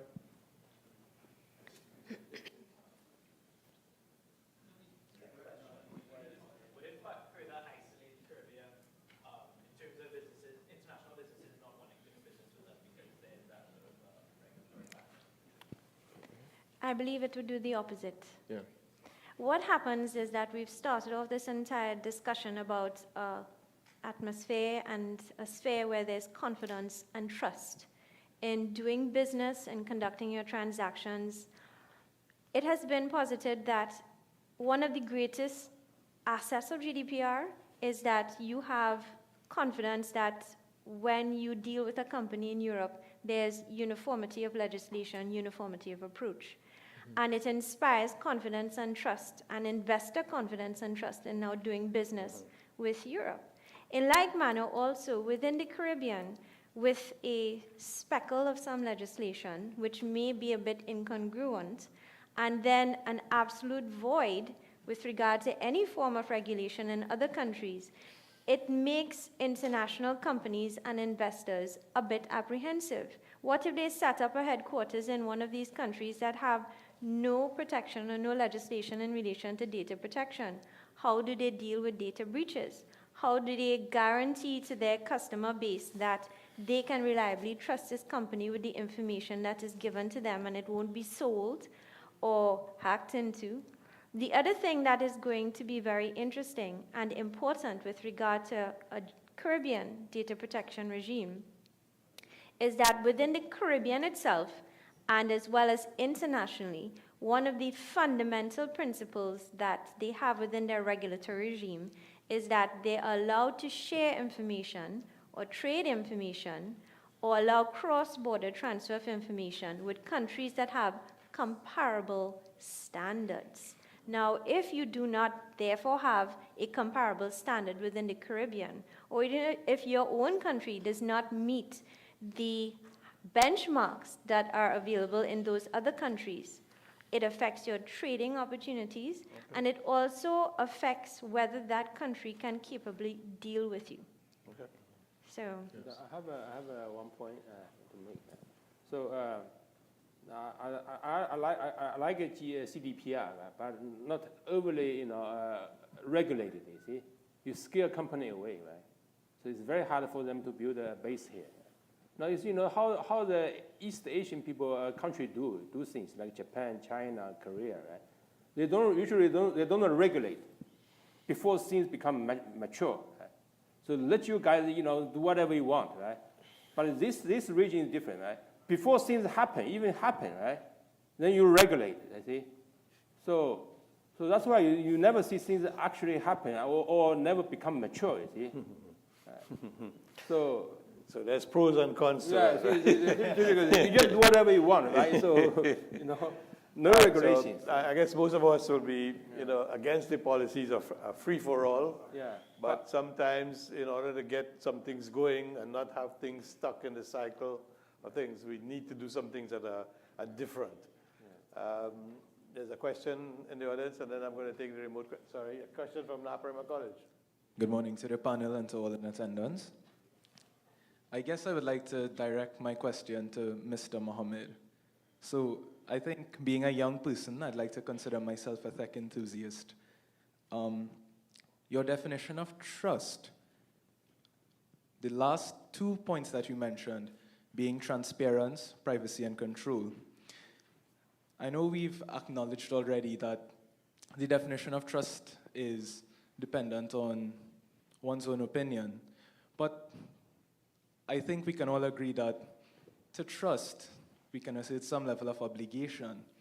That obligation, to me, on Microsoft's end and other tech companies, should not only extend to the user, but also to the country. How then, as a company and as the legislative body, do you thread that space between protecting your user and meeting the requirements of that legislative body? Because we have seen already where that has been an issue with other companies, a certain book company, and misproper use and sharing of information. So Darren, before you answer that question, I really don't want to make this a Microsoft discussion. While I understand that you represent, I want to do this from what we hear, a panel discussion on the industry, the architecture, and stuff that you're doing. Yeah, sure. First, congrats. You know, we wanted a question from the table. Thanks for taking the initiative and opening up the conversation. At the end of the day, you know, we're a global company, so we are going to follow the rules and rules of law in wherever we operate. However, we provide global services. So you have to think then that a simple thing like cloud technology, right? I mean, you look at cloud technology, and one of the benefits of cloud technology is the sheer scale of it. So it is not very, you know, there are parts of it for software development that are very customizable. And then there are parts of it where we offer software as a service. And we can't customize it too much, because that means then that we're affecting the entire platform and the ability to scale and offer the price that we sell that service for. I think where trust is concerned, I think to be honest, there's no one who disagrees with the pillars of trust that we have set out. I've never met anyone who says, hey, Microsoft, I don't want you to be transparent, and I don't want you to be compliant, and I don't want you to. So when I think of us meeting any local legislative thing, we can. I'm confident that we can. And for us to do business in this region, we should. And it's a great question that you asked, but as one of the players here, we should. We should meet those requirements. But my expectation is that the requirement won't be way out that will prevent us from doing business here. I think that the requirements are going to be very similar to what the other requirements are. But remember that what I said before, we have to have them. Because there are companies in this region who are just in this region. And we need to make sure that they all agree and follow rules where storing your data is concerned. Okay, so I want to shortly move over to the other topics that we have on our agenda for this panel. Is there any other final question? Actually, we have some from the live stream. Okay.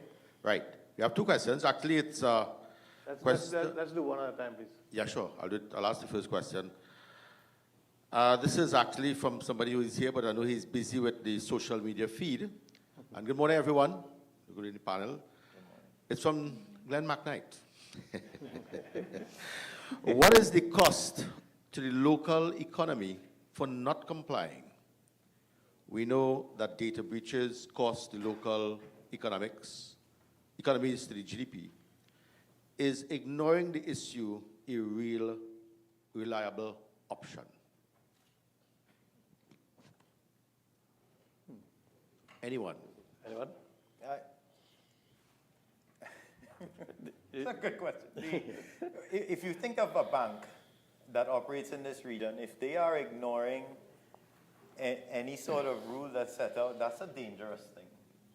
It would be a dangerous thing. However, it would be cheaper to ignore, because I can tell you that the cost of becoming GDPR compliant, you know, without help is immense and so out of reach for a lot of companies. And I give this simple example. GDPR would require you to respond to a security breach within 72 hours. If you think of any of the banks that we have or any of the local companies that we have that can detect a breach and tell their customer and inform their customer within 72 hours, that requires a lot of technology to do that, to first detect the breach, you know, to assess the breach, and then to be confident enough to notify their customers. Now, there possibly could be companies in this region that have been breached and have not just told you that your data is out there. And that's dangerous. That's really, really dangerous. So, and that is the purpose of regulation, right? The purpose of regulation is that they don't have the choice to choose. The region will enforce it, that has to be done. Right, so I suspect Glenn preempted that answer, so he asked the second question. Dr. Wu stated clearly that policy without actions is not a complete approach. Where is the political will and funding to make it work? Now, I kind of got to put in my little 2 cents here. Just, I remember the IGF in Barbados in 2017. While we wait, listen to the panel say that while we wait on government to start doing things, there must be some activism by John Public. Smoking weed, for example, okay? I just use that as an example. The government didn't get up one morning and say, okay, you know what, people, we're going to decriminalize marijuana. Things happen because of action by the citizenry. And I think there should be, this is Dev Gosai's personal opinion, that there should be some collaborative approach among bodies and organizations like these to start feeding and start creating that awareness so that the political will can then comply. Back to the panel. There are many societies that are proactive, like the European Union. They develop regulations, they go out for consultations, and provide a compliance period for companies internationally to get their house in order. There are many other governments that are reactive, and I can point to many governments in the Caribbean, where you react to what is the popular sentiment, what is the popular drive, what is the popular need. And you will find that within a democracy, which prevails throughout most Caribbean countries, that is what is going to influence your politics, and that is what is going to be influencing your governments, outside of your national plans for sustainable development, which projects what you need in the future. And you are finding that as we move more and more into the globalized, digitized economy, and even our consumer patterns are changing, our business patterns are changing, and with the quest for economic diversification, you find more and more governments are moving towards not only just putting in place data protection laws, but also the necessary cybercrime and cybersecurity laws and the complementary suite of legislation that can actually foster and develop that environment using a light touch approach, not heavy legislation, to foster development and innovation. But you find that even within the regional discourse, as we look towards a Caribbean data protection regime, you find that the sectoral leaders such as the CTU, CARICOM, CARICAD, they're all bringing that discussion as a priority into the space. And I think that is also something that drives the political will. Good, thank you, Vashti. Is there any other question on the web? Yeah, go ahead. Hi, morning, everyone. Ajmal Nazir. I'm a board member of TTIGF. I'm also one of the founders of Green Dot. So I want to put a perspective forward as what I'd like to say an entrepreneur or a businessman, and from that thinking. I see that GDPR or CDPR is a necessary evil, but I want to put a perspective forward where I want to put forward the negative aspects of data protection. Right? A comment was made by the panel to say that if we put all the businesses together, they would come to an agreement because the bottom line is profit. I disagree with that. I think what tends to happen is, depending on where a business is in a cycle, they may agree or not agree. I've been in situations where our competition, who's been in the market for a lot longer, would have a different perspective on how things should happen than a young company, a new entrant into the market. And what tends to happen is that the established companies will support rules and regulations that make it harder for new companies to come into the market. So that's one thing. From the second perspective, it was said by Dr. Wu, and some people hinted towards it. Regulation actually, entrepreneurs don't like regulation. It's bureaucratic, it's administrative. We can see it recently over the last couple of years with this whole blockchain initiative. If you look at where most of the companies have been attracted to jurisdictions, it's been away from jurisdictions that are hard on regulations. They've gone to places like Singapore, they've gone to places like Malta that have encouraged to say, look, the regulations can be absolute minimal. And finally, I think there's an issue, once you do bring in this regulation, it slows things down. And for businesses, they would prefer to have minimal regulations because a lot of the problems happens when it comes down to enforcement. You set out with the initiative to say, okay, look, these are our objectives, but when it comes down to enforcement, they just make it a lot more difficult to get things done. So something that should take you a couple of days.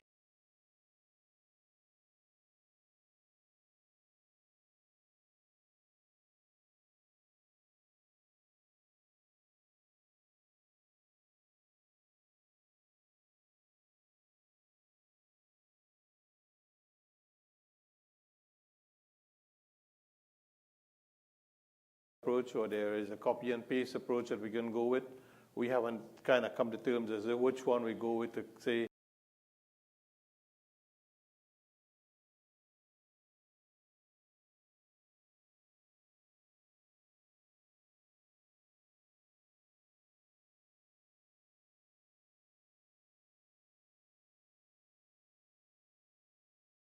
region, so we need to set up laws and regulations that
It's good to get back at your seats. Let's get back at the seats and begin settling back in. Yes. Settle back. Settle back. Ooh, that was fast. Thank you. All right, so I'd like to thank L'Onch de Franchise and SM Jalil for the lovely refreshments that you would have just experienced there. Thank you so much. And let's give them a round of applause for a little bit. Thank you very much for that, that help out there. All right, so we're going to move swiftly into, I'm just trying to stretch my opening so that people come back to their seats.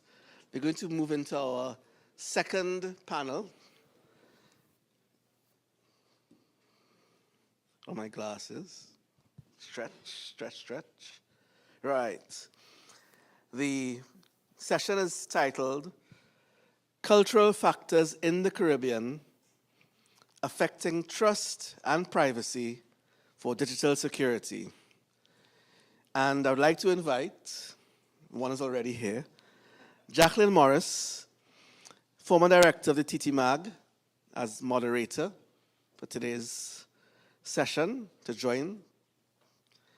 And our panelists, Mr. Randall De Freitas, Manager Technology Risk, Ernst & Young Services Limited, welcome. Mr. Anselm Charles, Activity Manager, Caribbean Community Implementation Agency for Crime and Security, CARICOM Impacts, welcome. And Mr. Michael Walcott, Senior Manager, Operational Risk at Republic Bank, Trinidad and Tobago Limited, or I think you're RFHL now. RFHL now. Okay. So welcome, and let's begin. Thank you.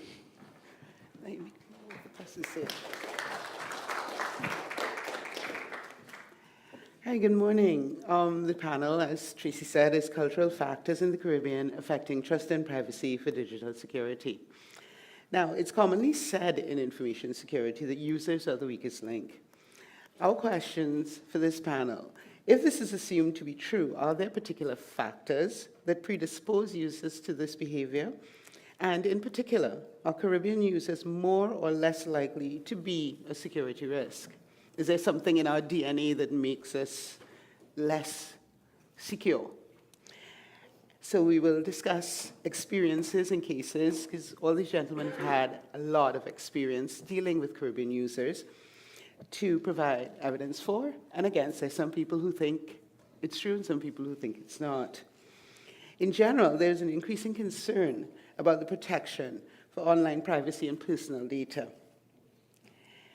As the internet has become essential for Latin American and Caribbean socioeconomic development, the consequences of failing to protect our data can impact trust in online services and potentially have negative consequences on the internet economy and society as a whole.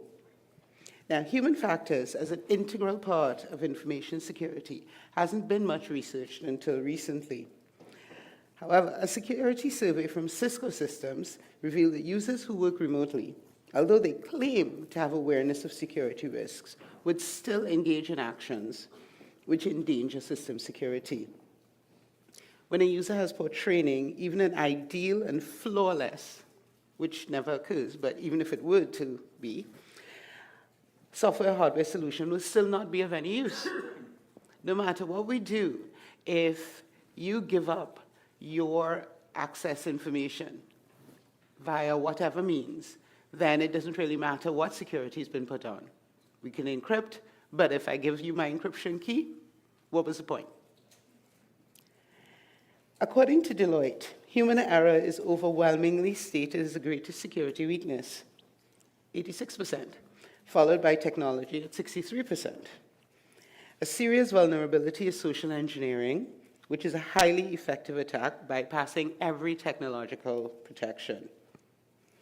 A study examining the behavior of employees showed that upon receiving email that was designed to look suspicious, 37% would still open the email and click on the link provided. while 13% would open the file that got downloaded after that. Additionally, upon receiving an email that was designed to appear legitimate, 42% followed the web link and provided sensitive information. 30% ran an attached executable file, which would supposedly improve computer performance. Some of the factors that impact information security: lack of motivation, lack of awareness, the beliefs, behavior, risky or non-risky behavior, and inadequate use or knowledge of the technology. So users want both security and flexibility. And sometimes making something secure makes it difficult for the users to be as comfortable or as easy. How many people do we know who, for example, prop a security door open because it's too much trouble to use the key or put in the code every time you want to go in and out? So finding a balance between the two factors is a challenging task. So here we are going to talk about that. Let me just quickly get to tell you more about our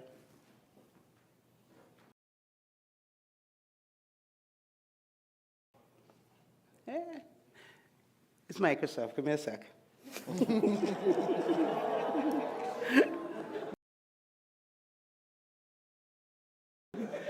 No, seriously, Surface. It takes a while sometimes to swap things.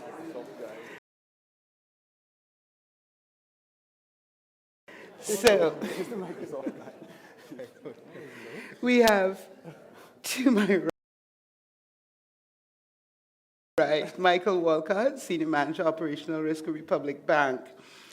He is responsible for protection of the group's 5,600 plus employees, customers on site, 70 billion TT in assets, corporate and customer information. Also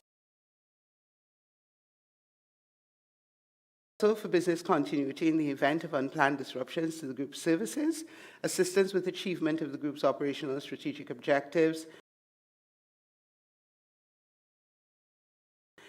and the group's operational systems and procedures. He has previously acted as General Manager, Group Enterprise Risk, as well as managed the Internal Audit Department at Republic Bank. He has also worked at Citigroup, Trinidad and Tobago Limited, with responsibility for compliance in Trinidad and Tobago, Barbados, and the Bahamas. Next to him is Mr. Randall DeFreitas, Manager, Technology Risk, Ernst & Young Services Limited. Randall has an extensive set of experience providing professional ICT services to organizations and projects in the private and public sectors. He has worked on several public sector improvement projects, business process improvement, in cloud infrastructure service management, in ICT risk management, and software implementations. By leveraging his expertise in business and technology, he brings both perspectives to issues in the ICT space. Of particular professional interest to Randall is the function and behavior of systems and markets. And next to him is Anselm Charles, Information and Communications Technology Manager at the Caribbean Community Implementation Agency for Crime and Security. Anselm Charles is a current Information and Communication Technology Manager with oversight of ICT projects, services, and infrastructure at CARICOM Impacts. Anselm joined the agency in 2008 as a network administrator and was confirmed as ICT Manager in April 2018 after acting in the position for nearly a year. Anselm Charles brings a wealth of management and operational ICT knowledge and a high level of logic and determination. ANSEM is currently responsible for the implementation of the activities that fall under the CARICOM Cybersecurity and Cybercrime Action Plan. ANSEM holds an MSc distinction in network security and numerous industry certifications. So, now I have to walk across, so give me a sec. Heels are high.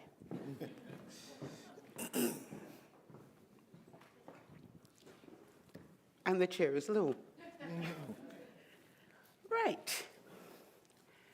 So, who should we start with? Let me start with Randall, because these topics came up from interaction and communication with people who are interested in the Internet Governance Forum. And actually, this panel is Randall's brainchild.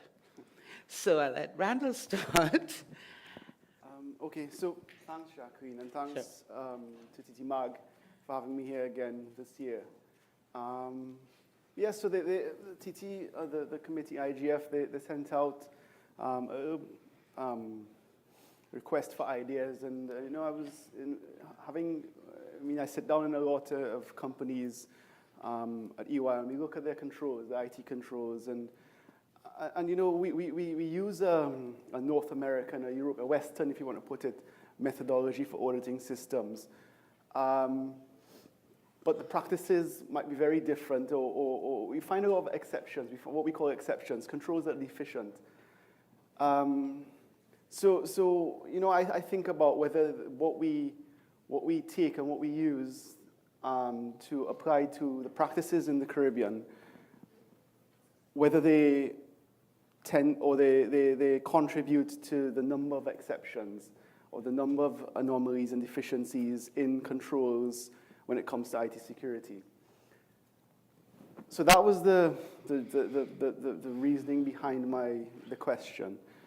I think culture is very difficult to talk about because you have to be the object and subject at the same time.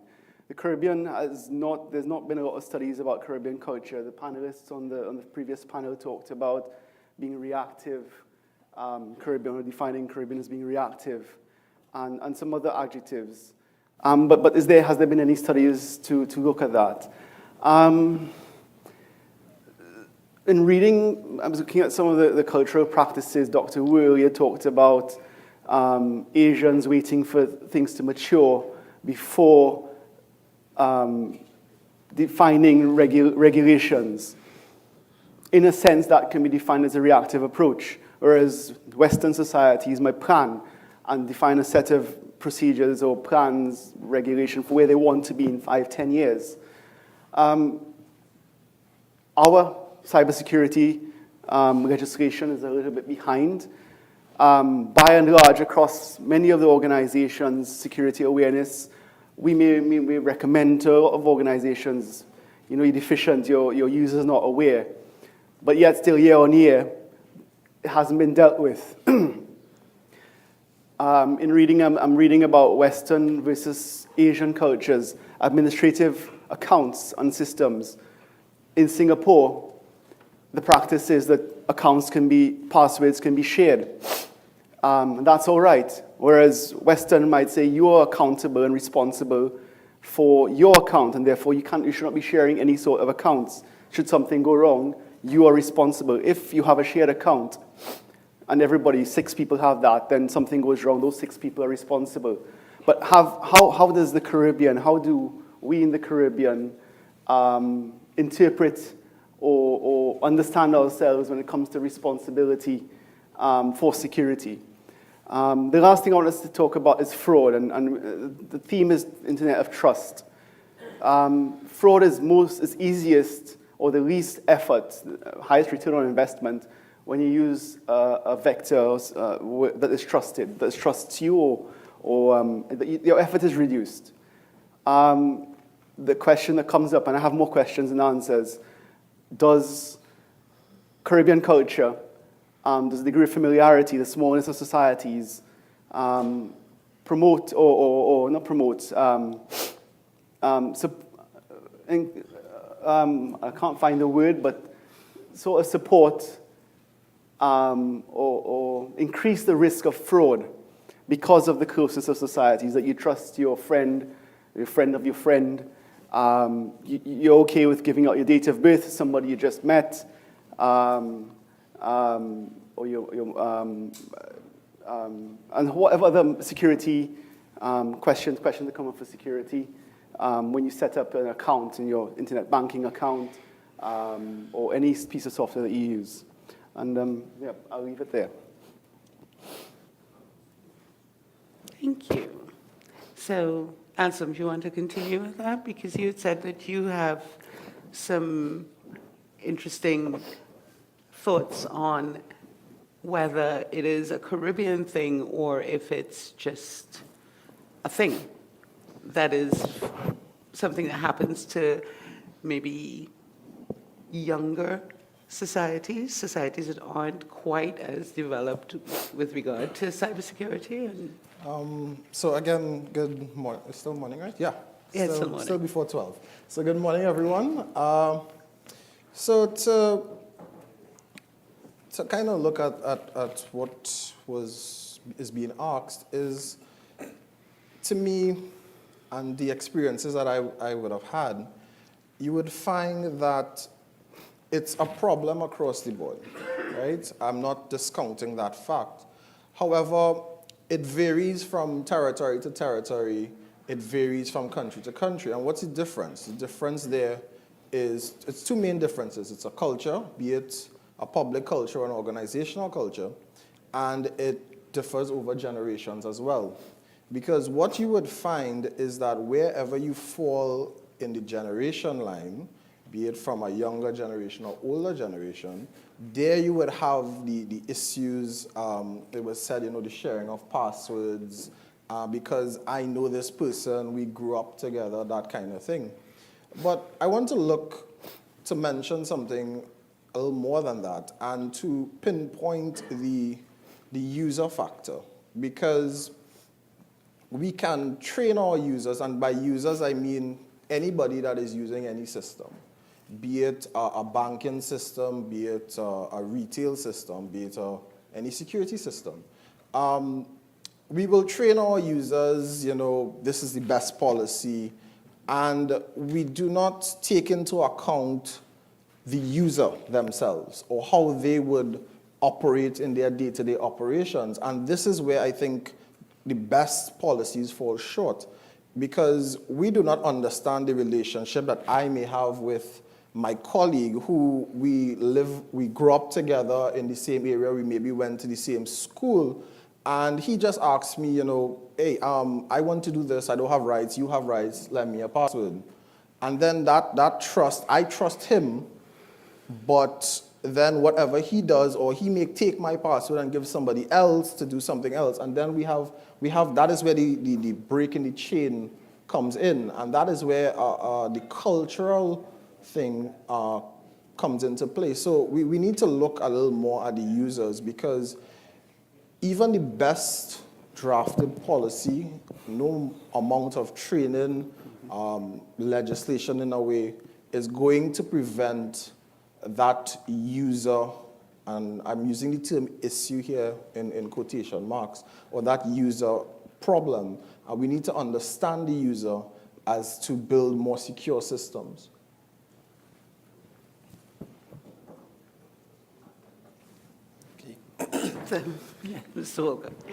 Good morning, everyone. Thanks for having me here today.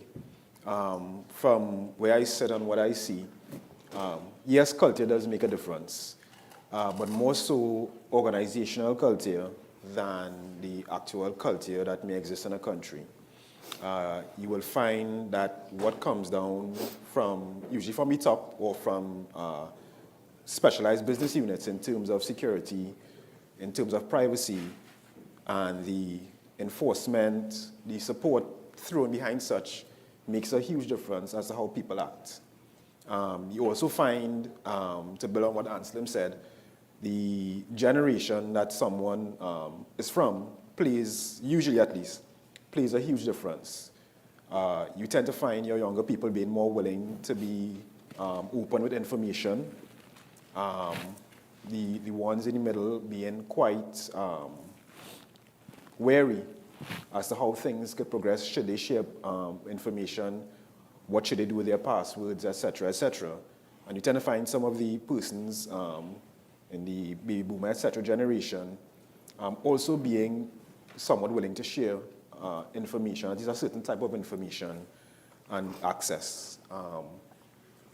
So, as I said before, the organizations, policies, procedures, et cetera, culture plays a big difference. And the user is your weakest link and also your strongest ally. So training of your users, ensuring that you give them repeated support across a variety of areas is important. But at the end of the day, I mean, yes, you depend on your users, but really and truly, I think the next step should be to spend as much time, technology as possible, making your systems, for want of a better word, user error-proof, right? We can use other terms. But by doing things such as using biometrics, using intelligent systems that track how a user interacts with a computer, etc., how they do things. So yes, you train your user, you go after them to ensure they do the right thing, but you also put the technology in place to try to protect them and yourself. So basically, Michael, what you're talking about is ways to change the culture of the users within the organization to make sure that they move more towards a culture that supports security and... Right, so yes, so I'm saying you continue doing that and you make that at least officially your number one priority. But unofficially, your number one priority is right to use the technology to ensure that the correct thing is done. Is it better to use the technology to make sure the correct thing is done, or to make sure that the people themselves have totally bought in? Because some of the factors that research has said about these things were things like a lack of motivation, a lack of understanding, a belief that's not necessarily a belief that says, I must, because we have this idea sometimes that these things make us look at our friends and colleagues and so on suspiciously, and and that's North American thing. That's not our thing. Right. So I said, so yes, all those things play a great role. Right. So for example, I can tell you at Republic, yes, we make sure we train people, et cetera, et cetera.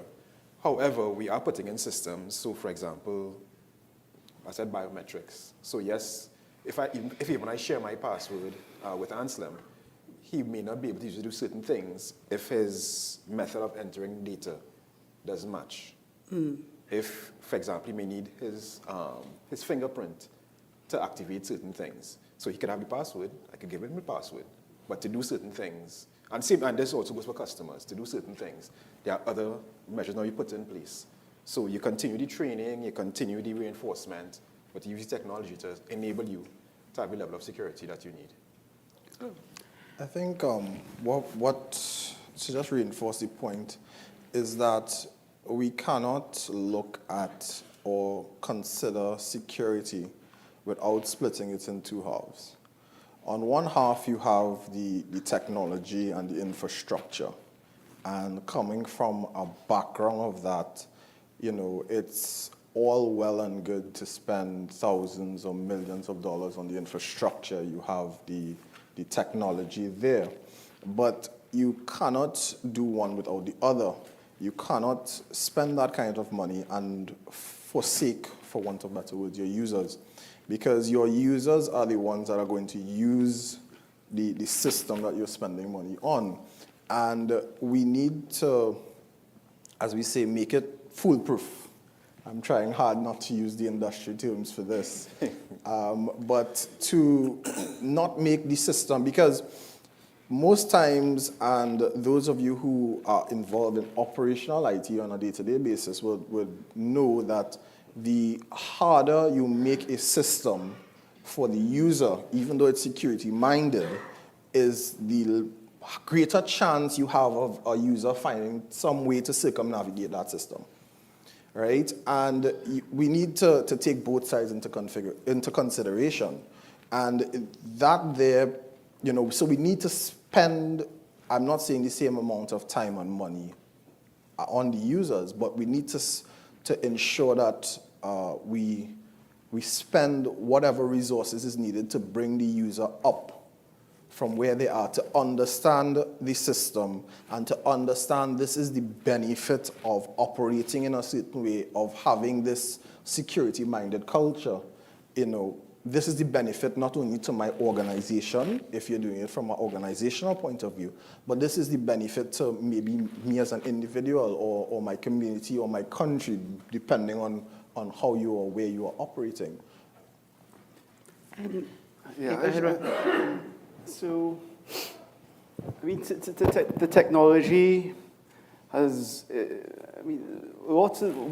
technology is more than likely going to be, in my view and my experience, is going to be well configured, very difficult to break. So the concern or the other factor, again going back, the two halves of it, the users, the people, a lot of the technology that we use is designed by, or comes from countries, societies, Western societies. So they have different mindsets, their values, their practices are built into the systems. So in putting these systems or selling these systems, there are certain assumptions that are built into when these things hit a company. That there will be certain practices, certain ways of doing things that people are going to adopt. We sat down with one client recently, and we ask about, your policies. What policies do you have to guide the use of everything that you have? And the response is, policies are just a piece of paper, right? So we don't need policies. We know how we do things, right? We have our IT manager, whoever it is, they know how to execute X, Y, and Z process. So the question, and I always say I have more questions than answers, is that a cultural practice? Do people in the Caribbean, Trinidad, Jamaica, wherever, believe that here's what, you don't need that piece of paper. We know how we do things, so we will do it, and we have that in our heads. And these are one example of that challenge when it comes down to not just the end users, but if we go up another level, governance. You may talk at the organizational level, you could talk at the national level. Why is the cybercrime, why is cybersecurity not being treated as a high-level priority that many other countries have gone and come and gone? But I think Mr. Govin mentioned earlier, 50% of the people know they've been hacked. 50% have been hacked, 50 don't know they've been hacked, right? What's that? I mean, is it more in the Caribbean? How many people know they've been hacked and how many people don't know they've been hacked? Well, one of the questions that we have in the Caribbean is how many people know what hacked means? Because we've all seen how many people, every Monday morning you get a thing, oh my God, my Facebook was hacked. Yeah. And people are not necessarily understanding what hacking was. But when we talk about low security culture, how pervasive do you think that is in the Caribbean? Both personally, but it's persons equate to organizations, so organizationally or... I think I wouldn't class it as low security. I would class it as more of the understanding of security. Because we will, and I don't want to pick on Republic Bank, but as you're sitting there, right, we will have to create for online banking a very strong password, capital letters, alphanumeric characters, etc. But then we'll take the same password and use it somewhere else, right? That is not as secure as our online banking. Why? And I think we are secure, right? So we have a high level of security across the board, but in essence, we don't understand what being secure means, right? Which is part of that being, you have different passwords for different things. And going back to something you said earlier about governments and the understanding and that kind of thing, I think one of the reasons, to be very frank and blunt, is that we haven't had an issue large enough that has compelled a government to make that initial step. We have had issues, don't get me wrong. And we continue to have issues and incidents and that kind of thing. But we need this, there hasn't been this one great event. Caribbean needs our Snowden. Yeah, right? That has pushed us towards this. And yes, we have the activism and we have the guidance and the policymakers who are saying, look, this is what we need. But as with most SIDs, DS, you don't have that political will, because it's not something that comes up on the ballot sheet every 5 years. It's not something that, will affect if I vote one way or the other. And that is, I think, part of our cultural reason. Maybe a small part, maybe a large part. I don't have the statistics for that, but that is definitely part. Basically, that we don't find it important enough. Your words, not mine. Well, that seems to be, because honestly, if people lost their money, which has happened. Which has happened. Yes, but you give it back to them. But we give it back. Yes, so it's not a permanent harm. It's not something that has truly hurt them. Right, but still, I can tell you from the banking experience over the past, let's say, 5 or so years, what we've realized is that people do lose money. They will feel the pain. Yes, they will be refunded. But the thing is, that period when they're out of pocket is quite traumatic for some people. And we've also realized that sometimes the same people do the same thing again and end up in the same position. So is it that they blame the bank and not their behavior? Initially, yes, the bank is blamed. Subsequently, some people realize, okay, it's my error. So that's what I'm saying. So the way to really deal with that is to, yes, you keep on training them and you let them know, listen, you're seeing what is going on out there. You're seeing, I think, for the past 18 months, like 20 million in losses due to people giving up passwords and personal information, et cetera, et cetera. And I mean, we are not unique. The same thing happened before, whether it was in Europe, in the US, Latin America, et cetera. And I think the main learning has been to look at technology. So for example, let's say, so going forward, and we've already started using biometrics. So you need your password to log on, but you may also have a voice activation, something, or depending on the type of phone you have for mobile banking apps, you actually use facial recognition or your fingerprint. So, you move past so many things where people, individuals, would make errors, would give up passwords, would do things that they're not supposed to do, to using technology that is available to help them and help yourself protect their assets and their information. So basically, we're using technology to kind of go around the few issues that we still have, even as we move to a more security-conscious culture. Yeah, so I say, so people need to know, they need to understand and appreciate, right? But you find especially younger people, they don't pay sufficient attention to the dangers that certain things could cause. So therefore, no problem, use technology. Actually, that was one of the questions I was going to come up with, is what is the difference that you've seen between the older folks and the younger folks? Because we have seen that millennials and younger are far more a sharing culture than the older folks, the ones who we share everything on social media. They want everyone, they're comfortable with everyone knowing a lot about them.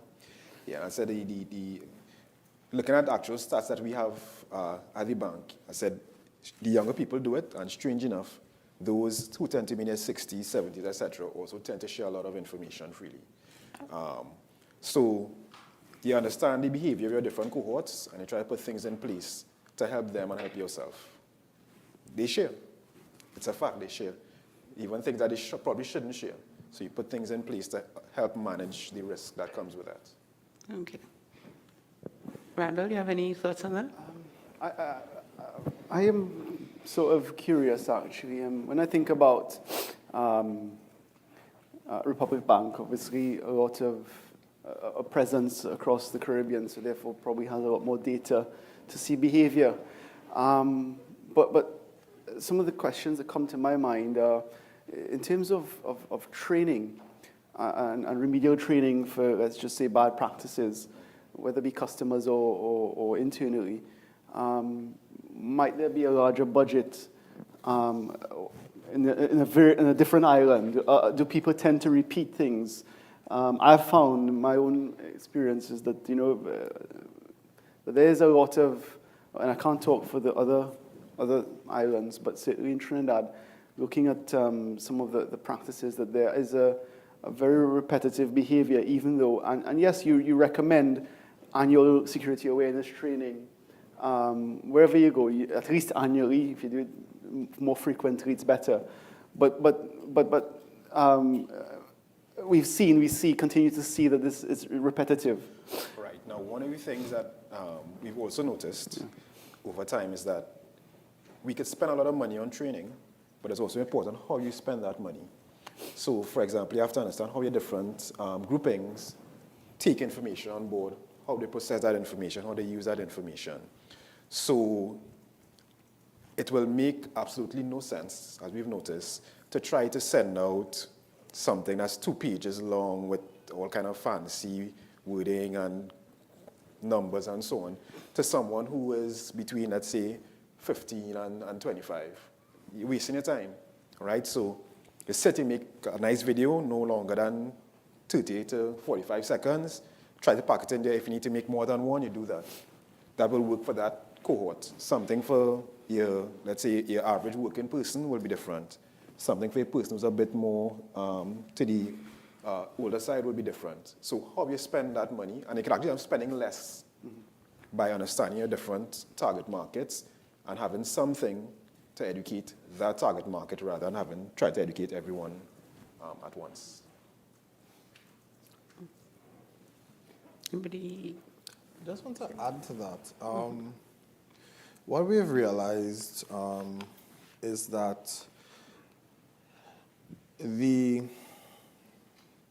peers play an important role in that, because it is easier, and it goes back to what I said earlier about understanding the user.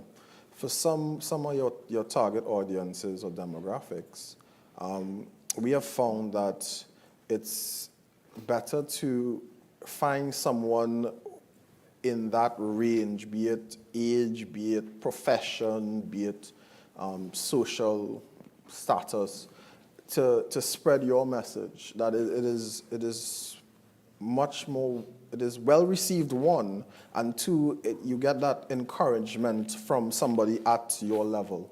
So, it goes back to the basis of, yes, the technology is important, but also understanding your user is important as well. And we need to as I said, two halves. Oh. And connecting that to something Randall said earlier about the use of software and the development of the software. If we have software developed by people who don't know our users, this is obviously a case for local development of our software, or at least local, adaptation of software to make sure, and hardware solutions as well, to make sure that those things really work for the kinds of people and the kinds of activities, the kinds of behavior that we have here. Is that something that people have been thinking about? Is that something that we're working on in the Caribbean? To me? I don't know. I suppose I could, it's long been a criticism of mine that when we take software from, or anything from a Western, a North American jurisdiction or country, developed in a North American country, or European for that matter, and we try to adopt it rather than adapt it, that we will get all the wrong results. And I've seen that. I was at a bank at one point in time, not Republic Bank, but I've seen where that taking that piece of software, bringing it down, and then trying to make it work, failed. And failed is an understatement, because the practices from the country of origin that were assumed to be or embedded in the software and assumed to be the practices, both behavioral and legislative, did not exist. So yes, I think it is a problem. I do not think in my experience that it has been addressed. I think there is still the success that has been touted by wherever it comes from. It's worked here, it's worked very well, therefore it will work wherever it's going. I don't think that is, I think that should be challenged. In terms of security in particular, again, the software, anything at all, whether it be checkpoint firewalls or a piece of banking software, anti-money laundering software, the assumptions that are built into the mechanisms for security, again, they're going to reflect the practices of another country. And I'm trying to bring up an example, but it's not coming forth immediately. Is it also that they'll bring up the practices of another generation?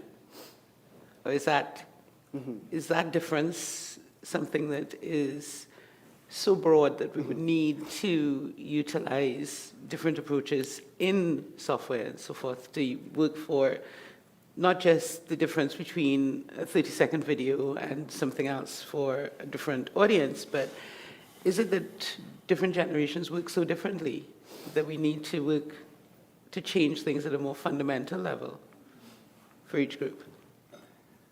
I suppose yes.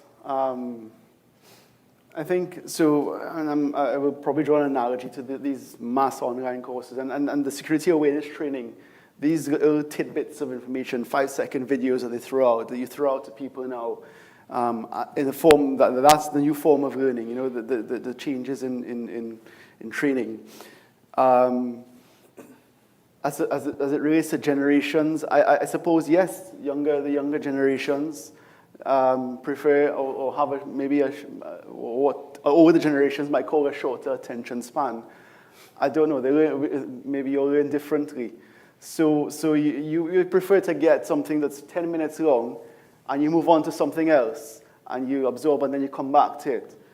I think probably some of the older generation might prefer to sit down for an hour and 2 hours, a half a day, and study it. So if we could to bring that back to security, and a lot of security awareness training now comes in the form of software. Does the software that's coming out there, is it being targeted to all the audiences that are going to be seeing it? So yes, I think it is a factor that can affect how effective solutions are. Ansem, do you have anything to say on that? On the software side, I do agree that sometimes we are sold the success of a platform or a piece of software based on where it was used, and you always see it in promotional material, Fortune 500 companies and this location and that location. However, sometimes we fail to sit down and look at where we are operating and how our nuances are or are not catered for in software design. Now, I'm not saying that every developer has to know of these nuances, but from my experience rolling out software that supports interactions across a wide geographic area, you have to, as we say, roll with some of the punches. You have to be aware of how users operate in a specific jurisdiction and be able to customize your offering to incorporate that and to ensure that their interaction with the system is secure. Because what you would find is that either the system will not cover what they normally do, or it will block them from doing it how they normally do, and they circumnavigate the system. Also, to look a little wider, to widen the scope other than software, you look at policy as well. We will take an information security policy from a large multinational company, and we just try to sometimes implement that without understanding our organizational culture. And that then you prove a problem, because you would have issues of enforcement, you would have a number of human factor issues by not taking the time to take this what is best practice policy and then tailoring it. And when I say tailor, I don't mean reduce the security at your organization, but more so, how do you take this policy and cover your current culture so that going forward you have both the software and the enforcement and understanding of why we are doing something the way that we are doing it. So are there any questions at this point?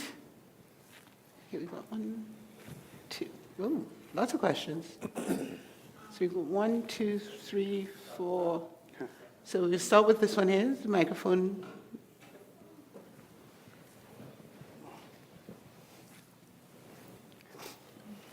Are you getting the microphone over to this young lady here? Or no? I think the microphone is there. Okay. So I guess we start here. Hi, afternoon. My name is Jarian Paul. I'm an entrepreneur. And so the question is really to the whole panel, and it's how does one go about understanding and building consumer applications for Trinidad and Tobago and Caribbean users? And that same question, phrased in another way, how can we build trust into local systems, most towards the benefit of the user? We spoke about security and trying to place that responsibility on the user, but then we also said, what if we built that security into the user experience? How do we actually go about doing that in terms of creating the products and the services for the user? Well, it would depend on what type of user you're targeting. If it's something for a quote-unquote retail user, something like a shopping experience, etc., that has to be as user-friendly as possible while being as safe as possible.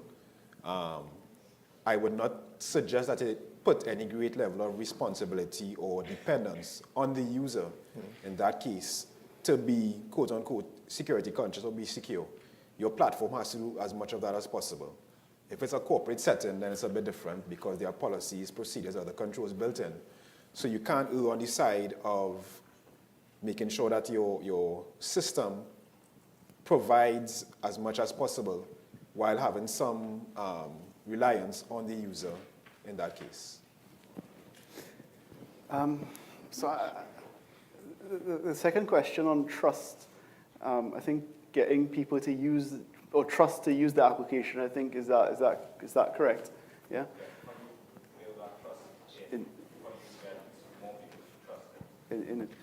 I think that's a common challenge with most entrepreneurs trying to build out apps in our local markets. If anybody were to try to use an app, I think some of the questions they ask, if I wanted to use one, maybe going back to the panel, is my data going to be secure? And that would relate to both legislative and design of the application, the regulatory environment that you're building it within, that you've conformed to those, and that you are actually developing your application with certain mechanisms to secure whatever is being passed to and from it. I think my view is that two sides to it. One is that the governments, if governments are interested in really creating an entrepreneurial sector, an innovative sector, they need to provide, some people might argue, here's what is just up to the entrepreneurs, but they need to provide an environment for it. And that includes data protection, it includes cybersecurity, so that there is recourse if something goes wrong. If you shop on Amazon or you shop on any other site in the US, you shop with confidence because you know that the US has a set of regulations that you or any customer and can have recourse to. That is not necessarily the case in many countries of the world, not just the Caribbean. The second half of it, I think, is on the developers' end of it.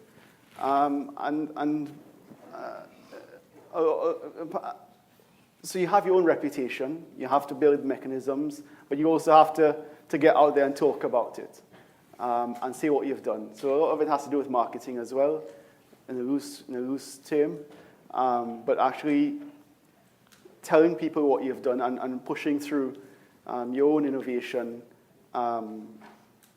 believing in what you've done as well.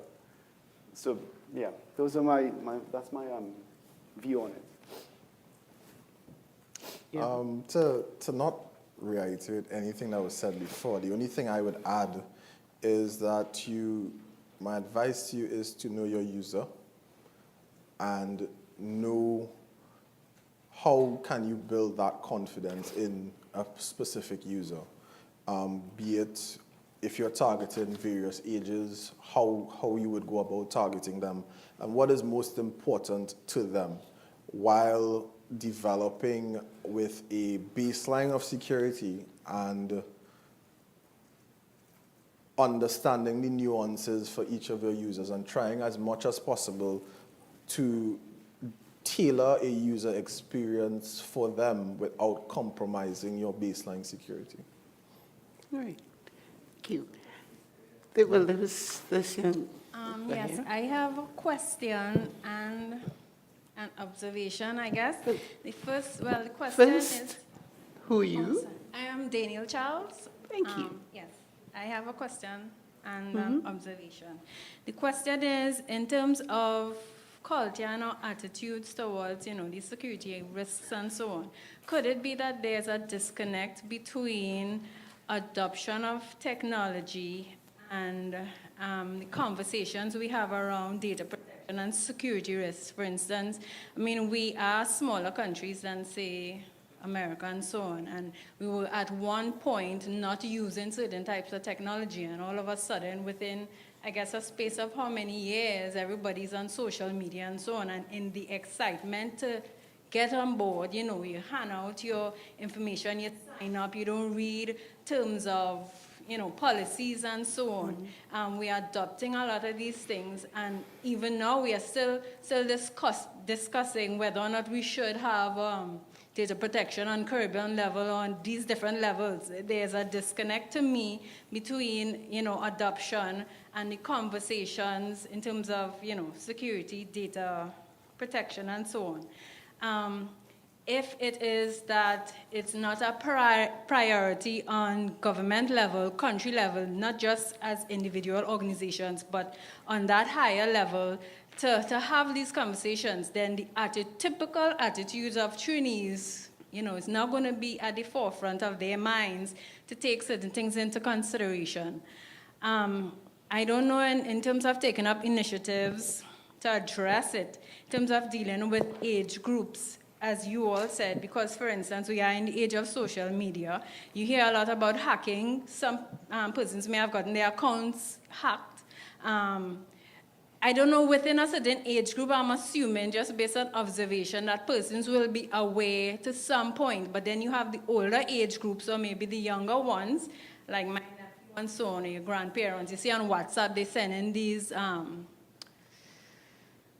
these messages that sometimes you know it's things they shouldn't be passing, but they pass it anyway, you know, in terms of providing programs and initiatives to make different age groups aware. Yeah, that was in terms of the question. In terms of my observation, in terms of culture, it is the opposite of what you all are saying. There's this hide your money under the mattress kind of mentality with a lot of persons, and it affects the adoption in terms of initiatives. Say new technology bringing on board, you want to, you know, speed things up in the organization for productivity. Just giving an example. Say we want to get on board with cloud. When you deal with certain age groups within the organization, you find it's the older folks who are kind of hard pressed to trust. They want to know, is my information safe? If it's the documents that I'm working with, if it's safe, you can't really tell them in terms of government, well, we have data protection laws. If it's being enforced, you know, you have to stumble every time this conversation comes up. How do we explain it? How do we get them to trust in a sense? You all spoke about technology, using technology to safeguard. And there should also be programs to meet. When last, for instance, within your own organization, say IT department had a session, say you all have a training room, you all decide with this group of persons whether, I don't want to say past a certain age, or, you know, just certain groups within the organization, you all decide, let's have sessions. These are the things you all should take into consideration and why. If we bring on new technology, we are using it for this and why. In terms of passwords, how to, what combination you should use. It should be something that you are reinforcing periodically, especially now, since we want to get persons on board with, you know, our advances in technology. Okay. So let me just try and summarize the first one, which is basically access to the technology comes before we're ready for it. We aren't educated about it. We aren't ready for it. We haven't had the time to say, okay, this technology is coming, let's prepare. It comes into us like Instagram and so on. It just hits us, and then we have to rush and catch up. If we had time to prepare for every advancement of technology, we would be stagnant because technology changes so quickly. However, some of the things that you mentioned in your observation, we were saying on the panel, but I think it's just phrased differently. I do agree with you as it relates to the age thing, right? Especially when you come into this cloud discussion, because in truth and in fact, what I've found, and let me just put in a plug here, that we don't use cloud because of what we do. However, when you discuss cloud, the feedback is always negative.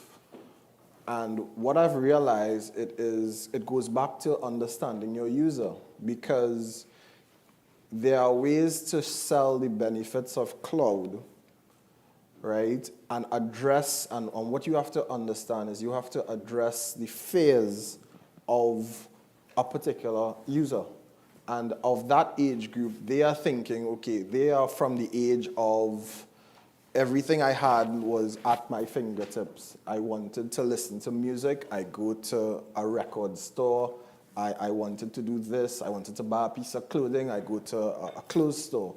And you now have to sell them the benefits of embracing certain technologies while addressing their concerns. And sometimes we depending on, let's say if it's a younger individual addressing an older crowd, we tend to dismiss their concerns and tell them, well, you either pick it up and move with it or you get left behind, which again, you create an unsecure environment because you are forcing the technology on them, and they are not understanding, okay, this is the benefit that these new processes come into play.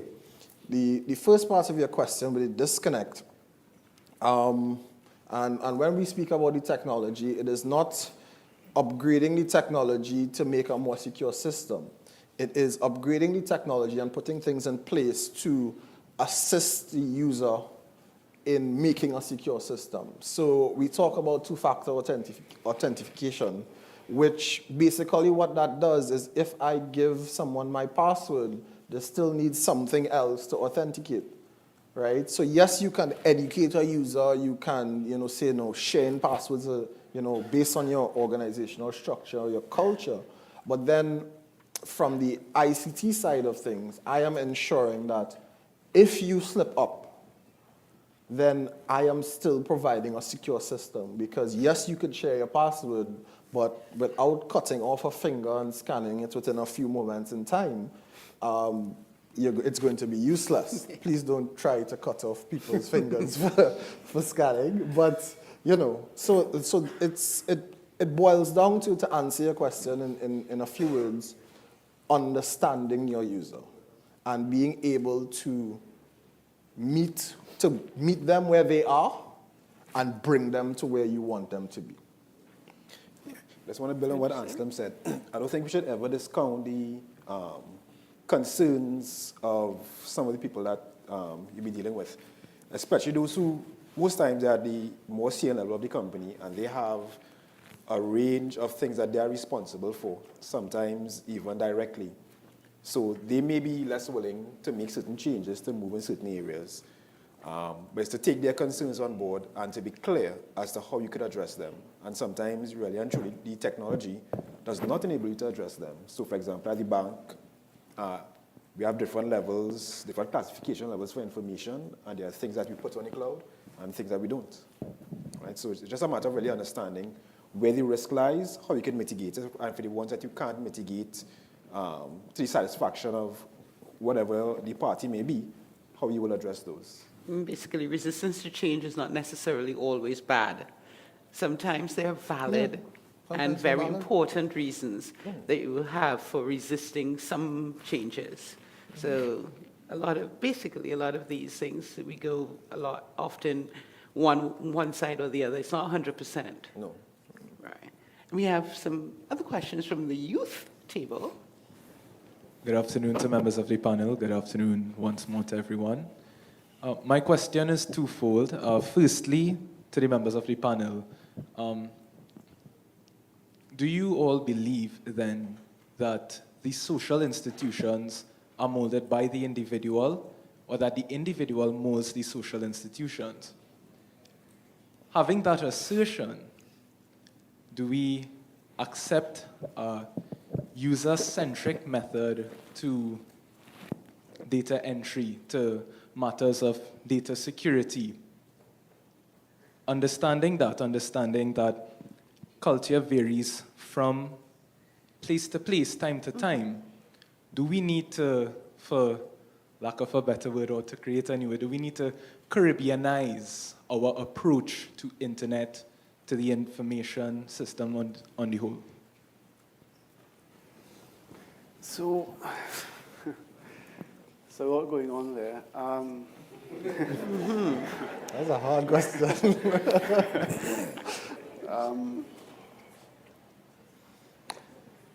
I missed something in the first part of the question that I wanted to, that slipped my mind. I don't know if you... I mean, the bit about if the individual makes a culture, the culture makes the chicken individual. and egg situation.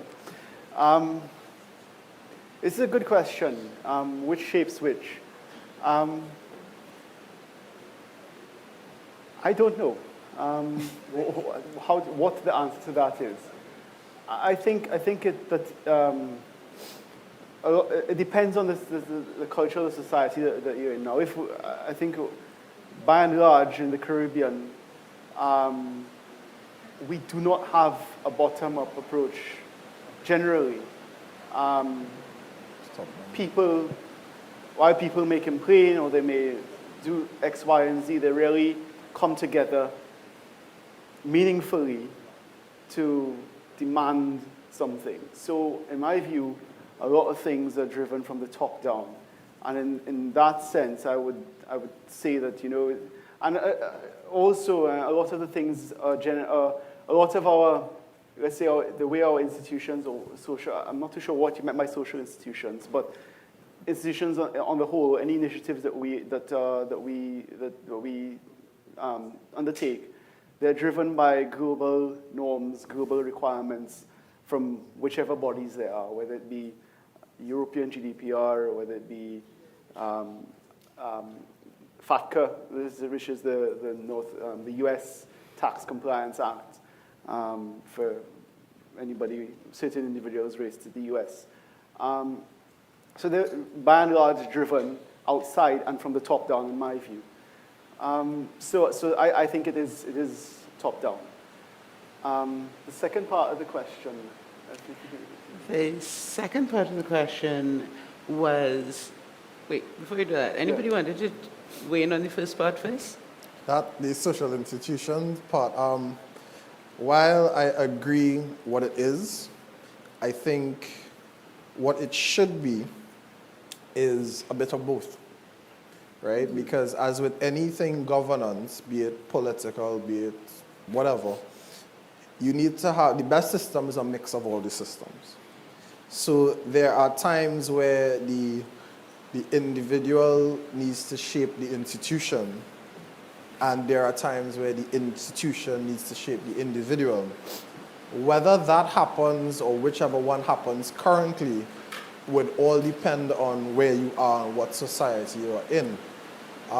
To take your word Caribbeanize, which I like, that's the second part of the question. Well, as I'm so speaking, go ahead. Right? There is need to, in some instances, but what I want to leave with you is when you Caribbeanize something, you should not be watering it down just because of where we are at. Your Caribbeanizing should be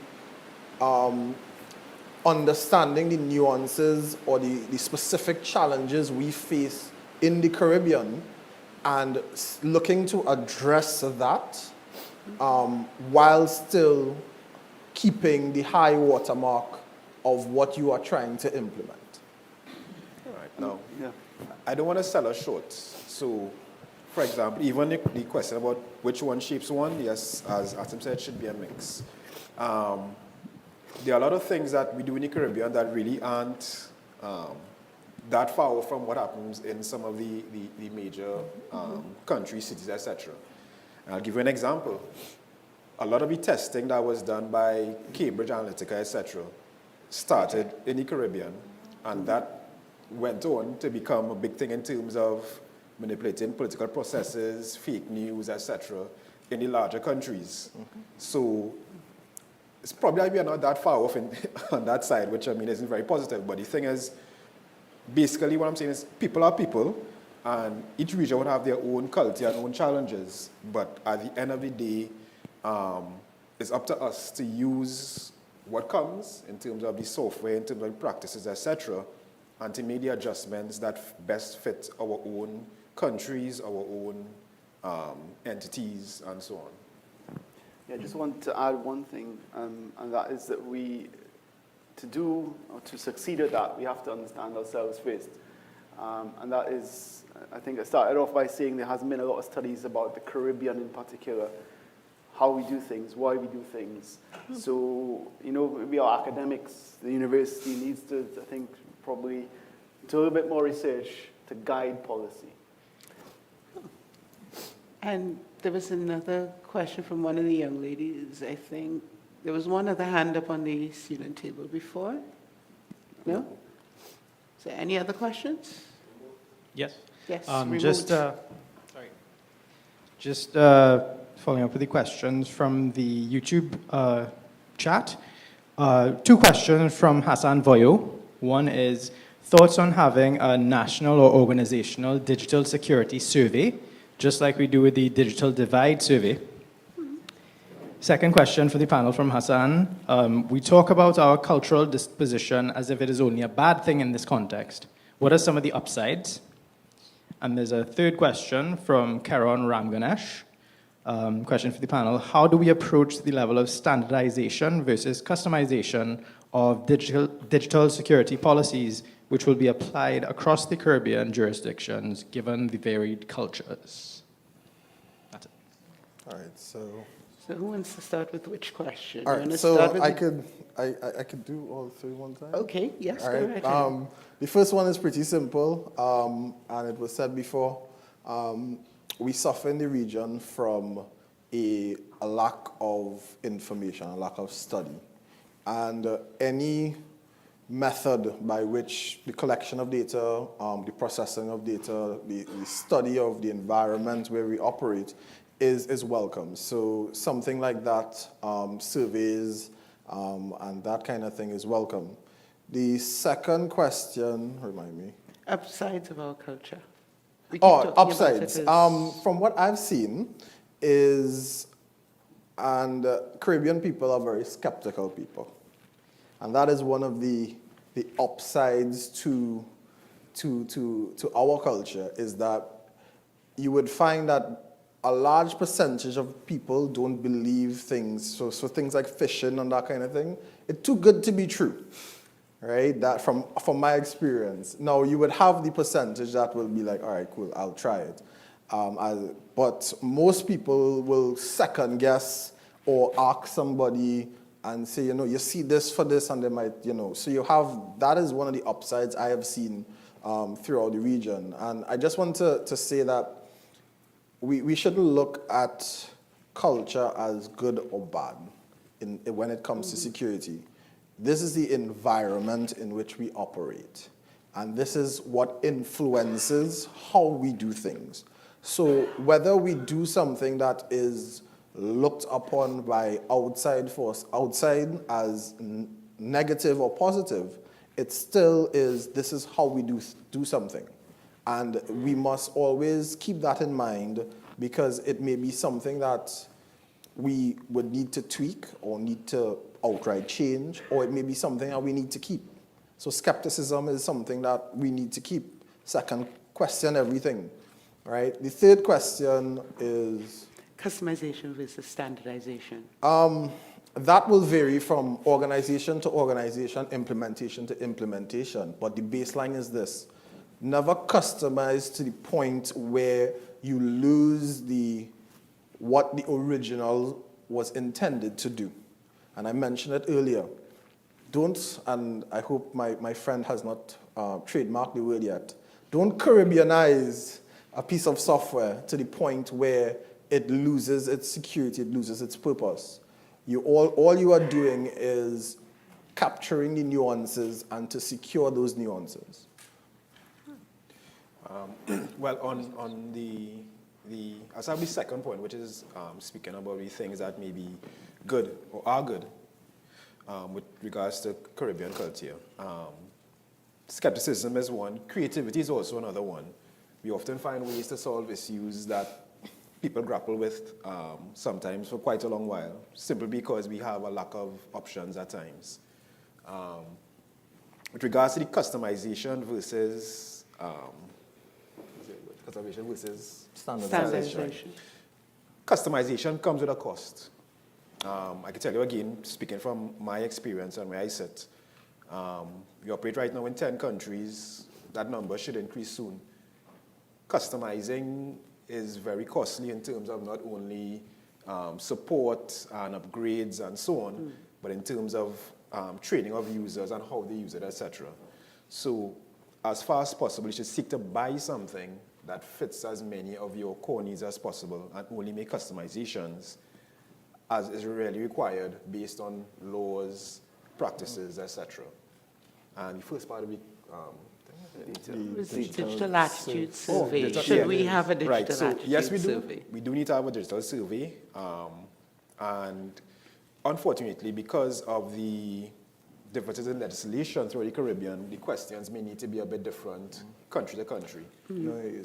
Yeah, I can tell you, again, anyone who works in a regional organization, there's great difficulty in terms of compliance, in terms of policies and procedures, based on the range of different legislation that we have across the Caribbean? I agree with everything that's been said. Yes, certainly we need more data and more studies. On the topic of culture, I agree with Anselm. It's neither good nor bad, but you have to understand yourself and not adapt whatever's out there, but adopt, design things to suit, understand where you are at, understand what we do, what we're about, what the Caribbean is about, what Trinidad is about, what Jamaica is about, how does Jamaica work, and then design around that. From the time, I think, in my experience, you start to try to plug things in that has been used elsewhere, you're going to run into a situation, trying to put a heart into somebody else and the body rejects it. On the third issue of customization versus standardization, what I see and what we see is that, a lot of companies are moving to the cloud. I think Microsoft said earlier, the downsides to customization. Let's standardize. People who are moving to the cloud, moving their applications to the cloud, by and large, are adopting a standardization approach. No more customization. I think that boat has sailed in software. Cool. We have another question down. Yes, this is, thank you very much, Jacqueline, and good evening or good afternoon, everyone, again. This is from the live feed. I have a comment and then a question. And the comment, I'll tell you the submitter afterwards.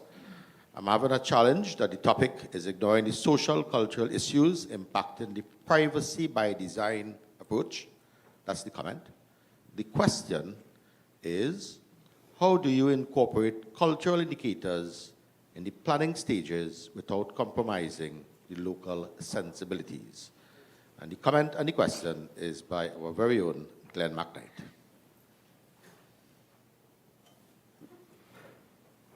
Do you want him to read the question again? It's something. You just had a Miss Universe moment. Do you need the question again? You want to say the question again? All right, sure. Yes. The question is, how do you incorporate cultural indicators in the planning stages without compromising the local sensibilities?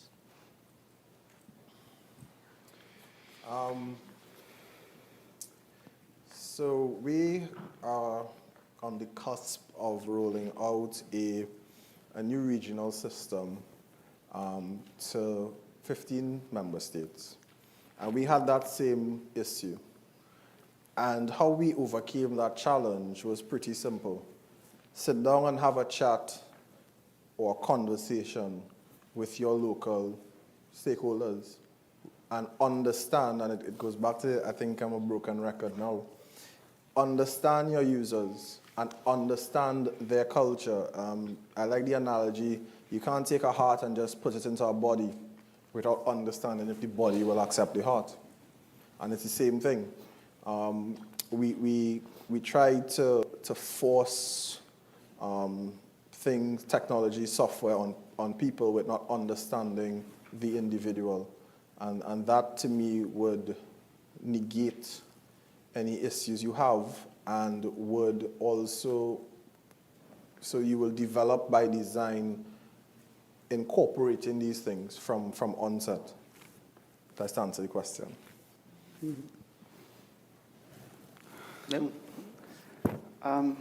Difficult question. How do you do that? How do you incorporate cultural indicators, I think, without disrupting, I think, local sensitivities, I believe the question is. I think, my view is that we need, maybe I'm a broken record too, but and I think this is where a gap is in that understanding of self first. And that when I say self, whether it be the individual, organization, society, has to happen first. And then you can start to shape and embed certain things strategically. In my view, the gap is in understanding yourself first, and that yourself meaning an entity or whatever entity you are. And then you can start to embed certain things without disrupting, or with consideration to the local sensitivities. I would take a slightly different approach in that if we can agree on the result that we want to have in the end, then it makes it easier to agree as to how we need to get there. So there are times when, yes, you may need to make adjustments based on culture, but again, there are times when you really don't. If we agree on the result and we get something that helps us to achieve that result, we can implement as is. I would say from my research and policy experience that if you're going into a planning process, then culture must be considered. I mean, if you don't consider your entire environment, that's part of your environment, and you always do an environmental survey before you inside your planning process. And if you don't, then your planning process is poor. Because no matter what you're doing, if you're building a hotel, you've got to do your environmental survey. If you're implementing software, you do your survey of the environment in which you're implementing the software, and that includes the people, and that includes the culture. So for whatever we're doing, even if it's policy, you've got any proper planning process has to include the culture of the people, and it has to find that out before you continue on, because if you don't have that information, then you're planning, you're starting to implement without enough information, and your project will most likely fail. So, are there any other questions? Okay, so we've got one here. And Hi, good day. Kish Mitchell. We had talked about education and giving people an awareness of not sharing securities with other individuals. We are moving forward in a technological era, but there are still a lot of people who are not inclined with technology. How do you educate them and bring them up to speed with the issue of not sharing their password, maybe for banking, or even maybe going to a shop to do something, they give their grandchild or something the password to, How do you go about doing that? I think sensitization, when you're planning sensitization, you again look at your target audience and you tailor it to them. To answer your specific question, we need to, for those who are not technologically minded, you need to bring it, again, meet them where they are.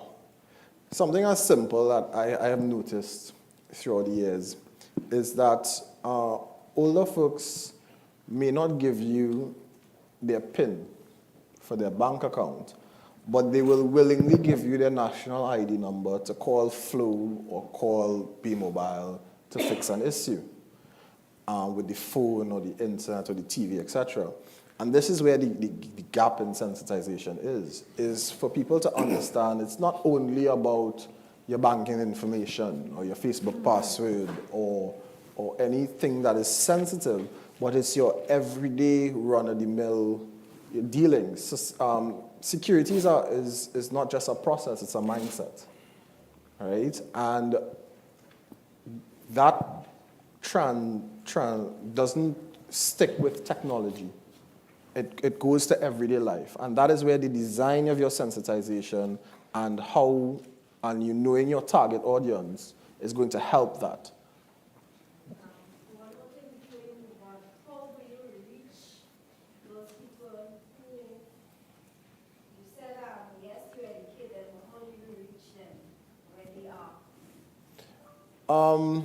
So I'm going on the notion that they're not technologically minded.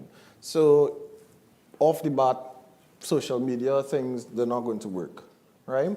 So you go old school, you go meet them.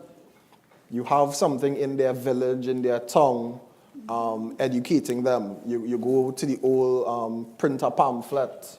Some people like to sit down and read 10, 15 pages. So again, you need to know who you're dealing with.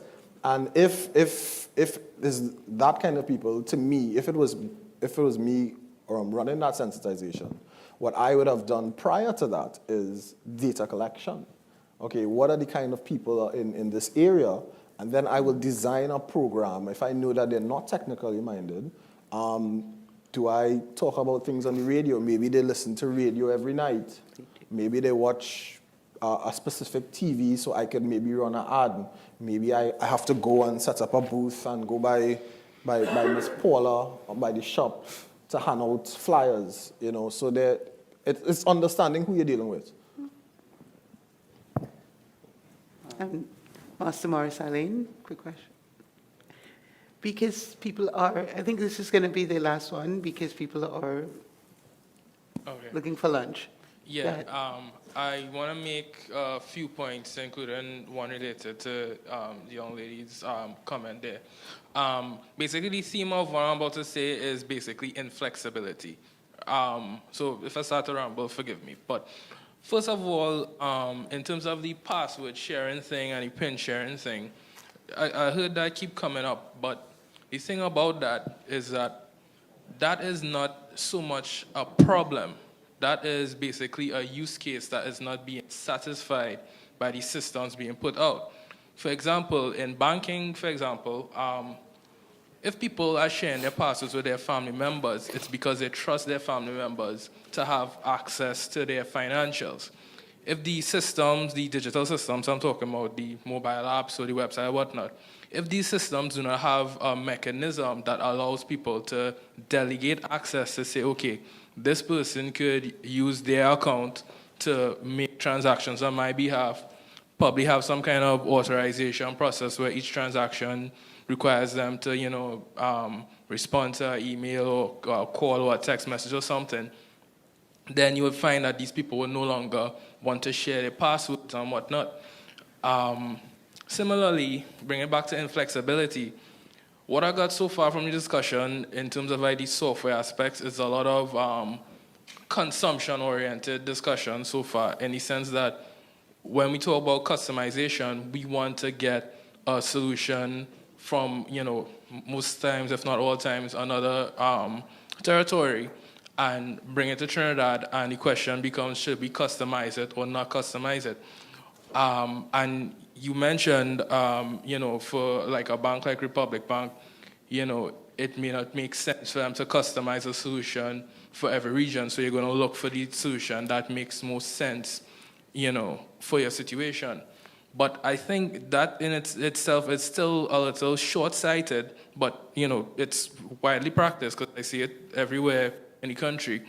It's a little short-sighted because if you know this is the scale of your organization, then at some point you have to stop planning your IT in a way that is like, you know, we only dealing with today, tomorrow. You are going to be around, I think, like, you know, some of these organizations been around for like 100 years. So you really have to put your plan in perspective and say, okay, this is an organization that's probably going to be around for decades.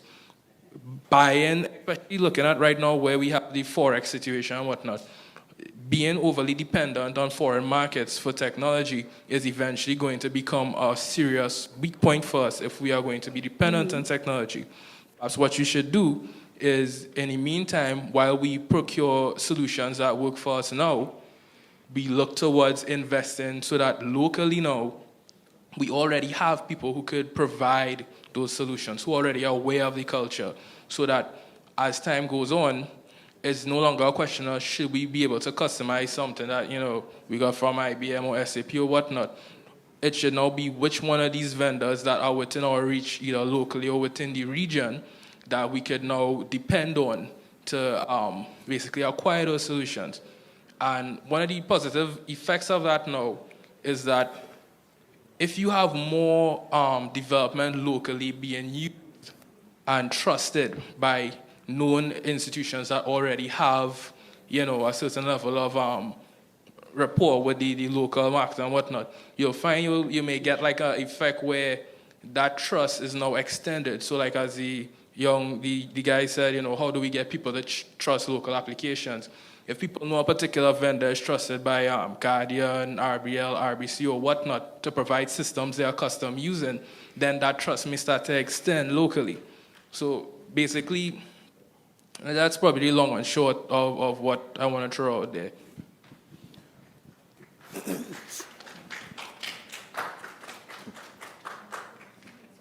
All right, so I can tell you quickly from our standpoint, we actually do have a local content policy.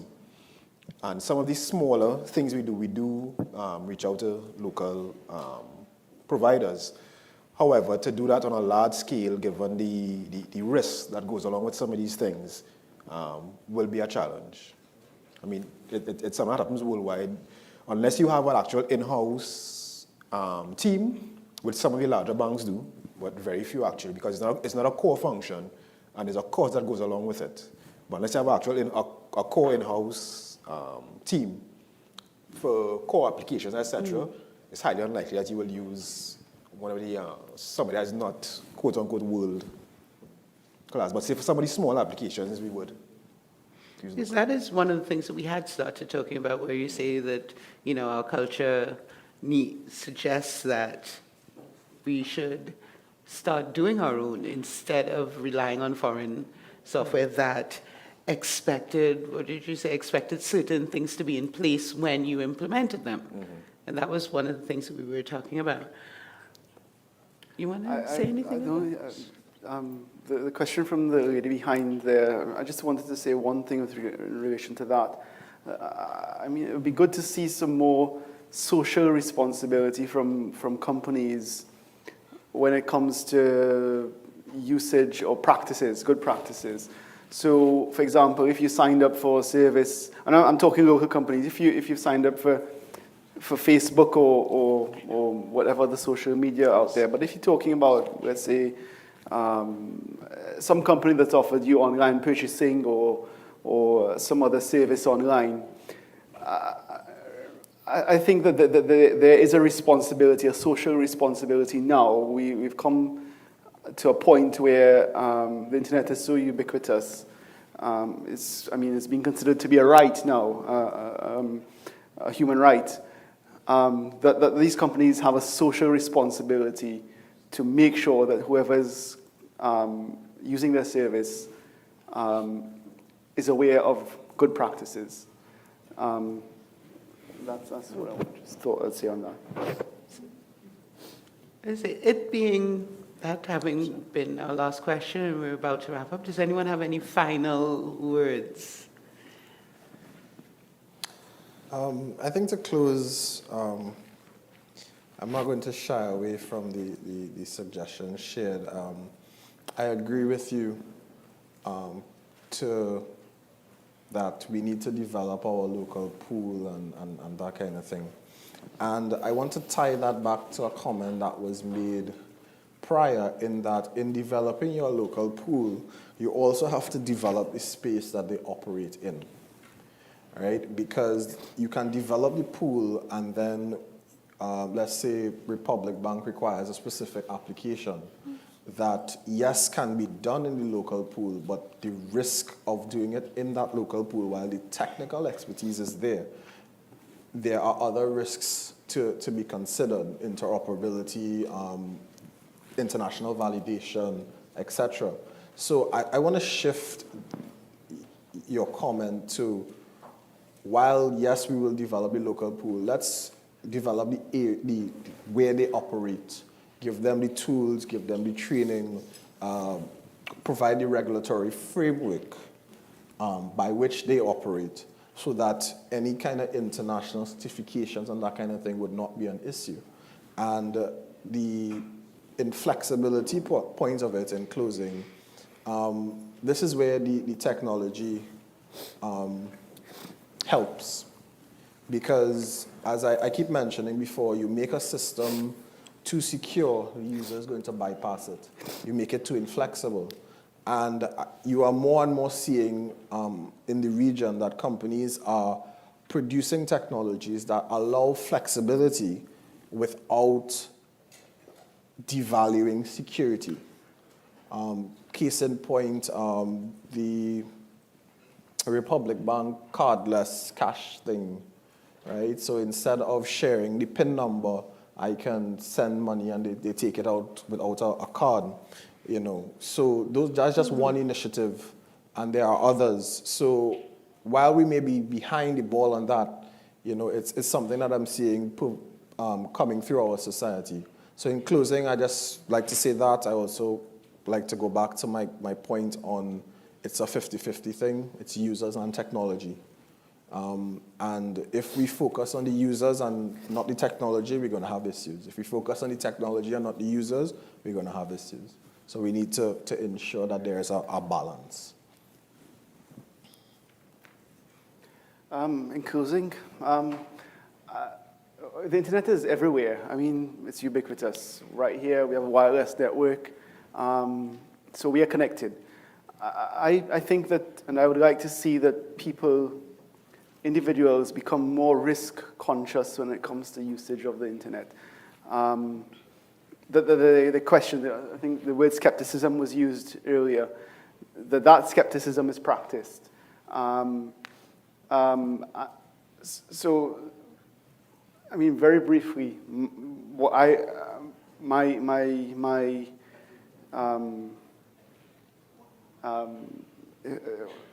let's say my feeling is that people should, and not just the Caribbean. I'm talking across wherever we are in the world. That there is a real need, as the pace of technology in particular, it's moving so fast now that risk consciousness is critical. So I make mine short and sweet. I think as a region, we need to be cognizant of what are our real issues, how best we could solve them. Some of the key things would be, of course, education, legislation that supports what we need to do as a region is also critical, and using the technology that is there to enable everything to come together is also another key pillar of us being able to make the most of what we can as a region. Great. So I think they've wrapped up the topics very well. I want to thank our panelists for their wonderful responses and ideas. We've had a lot to think about. We're going to go off to lunch as soon as Tracy lets us know that. But we'll just want to let you know that if you have any ideas or anything about it, the open session, we could possibly bring some of those things back. Thank you. All right, thanks. Thanks, Jacqueline. Thanks, panelists. Very excellent. So, yes, just on that note what Jacqueline was saying, we maybe what you could do for the questions is, I think many of you have notepads, or some of you may have notepads. One of the things you could do is jot them down, and you could pass them to me, because I'll be chairing the open forum. So if you have questions that you haven't gotten, then pass them to me, or send them on Twitter at TT, well, using the hashtag TTIGF 2019, right? So for those who want to do that, that's one way of doing it. All right, so it's lunch. We are running a little bit late. It's going on 1:15. Can I ask kindly that we trim the lunch session a little bit, and trim it a little bit, and maybe come back here for, I'm going to carefully say 1:45. All right, since I hear no real objection, we'll go to 1:45. And there's some housekeeping for that, logistics. Do not use this entrance. Kindly use the west entrance, and obviously we can't all go at the same time because there'll be an extremely long line. I don't want to have to call tables and so on. Maybe what you could do is be logical about it.